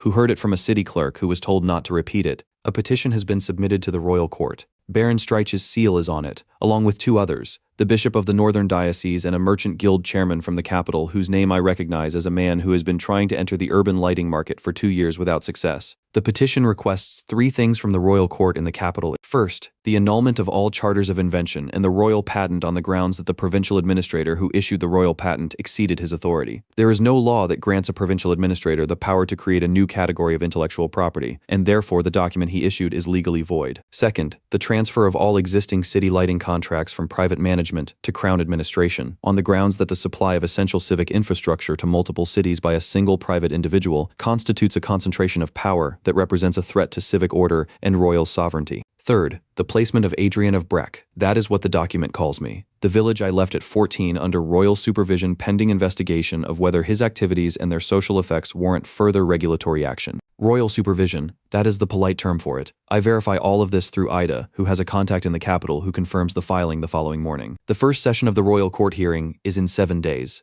I sit with this information for 1 hour. 1 hour is what I allow myself before I have to start moving. The case against me has 3 legs. The patent annulment argument has some legal merit. Veth may have exceeded his technical authority, though the Crown has benefited from the 5% arrangement and will not want to admit the document is void. The contract transfer argument is political theater with legal language wrapped around it. Streech wants the contracts because controlling city energy supply means controlling the cities, which means controlling their councils, which means restoring the leverage he lost when they stopped needing his roads and his grain supply so urgently. The supervision request is the most dangerous because it is the most vague. Pending investigation can mean anything and last any length of time. Streich is not stupid. He assembled the right coalition. The bishop provides the moral argument. Light at night disrupts the divine order and gives the petition a religious legitimacy that cannot be easily dismissed. The guild chairman provides the economic argument. Monopoly power in civic infrastructure is dangerous, which gives the petition a commercial legitimacy that sounds reasonable to people who do not know that the guild chairman has been trying to enter this market on his own terms and failed. The royal councillor provides the political argument and the access to the court that makes the petition possible at all. 3 legs, each one from a different direction. Together they create a case that is not easily argued against on a single axis because they are not making a single argument. If I spend 7 days preparing a legal defense, I will lose her. Ida is good, but 7 days against 3 established institutional actors in a court they know better than she does is not a winnable position. I do not need to win the legal argument. I need to make the legal argument irrelevant. I spend the first night writing letters. The mayors of all 3 cities receive letters explaining the filing and its implications. If the contracts transfer to Crown administration, the cities lose their current favorable pricing. The Crown will charge whatever it chooses because there will be no competition. The fire pumps become Crown property. The street maintenance schedule will be managed from a capital 3 days travel away by administrators who have never seen a graphite rod. I ask each mayor to consider whether this outcome serves their city's interests and whether they have the authority to submit a formal objection to the court. All 3 mayors reply within 2 days. All 3 file objections. The abbot of the monastery outside the city receives a letter explaining that the bishop's involvement in the petition is predicated on the argument that artificial light disrupts the divine order. The monastery has been using my light for 4 years in its reading rooms, its scriptorium, and its night chapel. I ask the abbot whether he agrees with his bishop's position and whether he would be willing to attest formally to the charitable uses of the system within his institution. The abbot replies with a 4-page letter that I forward directly to the court. Father Gregor, who preached about light in scripture 2 years ago, agrees to submit a written statement without being asked twice. 3 other parish priests in my city, who have been using donated lamp units in their community halls, do the same. The guild chairman from the capital is the economic leg of the petition. I pull every record I have of his attempts to enter the lighting market. Failed bids on 2 city contracts. A copyist workshop he backed that collapsed after my patent enforcement actions. 2 letters from his agents asking to license my designs, which I declined. I give this package to Ida with instructions to present it to the court as evidence that the petition's economic argument originates with a direct commercial competitor, not with a disinterested concern for public welfare. The provincial administrator Veth, who issued the royal patent, is in a difficult position. If the court rules the patent void, it reflects on his judgment and his authority. I write to him not to ask for help, but to inform him of a legal argument Ida will be making, that the royal patent is valid under a reasonable interpretation of provincial administrative powers, that the Crown has accepted and banked 5% of my revenue under its terms for 2 years without objection, and that voiding the patent now would require the Crown to either refund those payments or acknowledge that it collected revenue under an arrangement it simultaneously claims is invalid. I suggest he may wish to have his own legal counsel present this view to the court independently. Veth replies that he will be represented at the hearing. On the 3rd day, Marco comes to the workshop late in the evening. I'm at my desk with papers spread across every surface. The letters, the draft legal arguments Ida has sent for my review, The financial records I'm preparing as evidence of the tax revenue the three cities generate under current arrangements. The lamp on the desk is burning, the same design I have been selling for 8 years, the spring advance moving the graphite rods forward by fractions of a millimeter as they burn. I built this one myself, years ago before the factory existed. Marco sits down across from me without explaining why he has come at this hour, which means what he has to say is difficult to start. I wait. He says, I was approached today. They came to the factory. A man I did not recognize, well-dressed, said he represented a party interested in the court case. He said, if I testify at the hearing that the designs were developed collaboratively, that my contributions to the metalwork represent co-invention, that the charters should properly name me as co-inventor, he said I would receive 50 gold and full forgiveness of the loan I took last year to buy into the expanded factory. He puts his hands flat on the table. He looks at them. He said I had 4 days to decide. I look at him. 50 gold is a significant amount of money. The factory loan is a real liability that Marco has been servicing carefully, but which he feels the offer is precisely calibrated to what Marco would find difficult to refuse. Not so large that it seems unreal, exactly large enough to solve 2 actual problems in his life. Streich's people are thorough. What did you tell him? I say. I told him I needed to think about it. He looks up. That is why I'm here. I look at him for a long moment. I think about the market stall where I found him underpricing his wire and told him the real value instead of buying it cheap. I think about the first time he held charcoal tips and the arc jumped between them and he dropped them and crossed himself and then picked them up again. Do you remember the first time I showed you the arc? I say. You dropped the holders. I remember. You could have walked away that day, decided it was too strange or too dangerous or too much trouble. You did not. He is quiet. Outside the window, the street lamp on the corner is burning. It has been burning every night for 3 years. 42 other lamps in this city are burning right now. In 2 other cities, 40 more each. All running from water that has always run and always will run. I stand up and take a fresh sheet of paper. Go home, I say. Sleep. Do not answer him either way before you talk to me again. He nods. He stands at the door. He pauses. What are you going to do? He says. Write more letters, I say. I have 7 days and I do not have an army, so I need to build one that does not require soldiers. He leaves. I write. The merchants who supply my factory. The craftsmen who have trained under my maintenance program and now earn their living from it. The 40 workers on 3 shifts who have families and rent and no interest in seeing the factory transferred to Crown management. The city councils who have seen their street budgets decrease every year since the contracts began.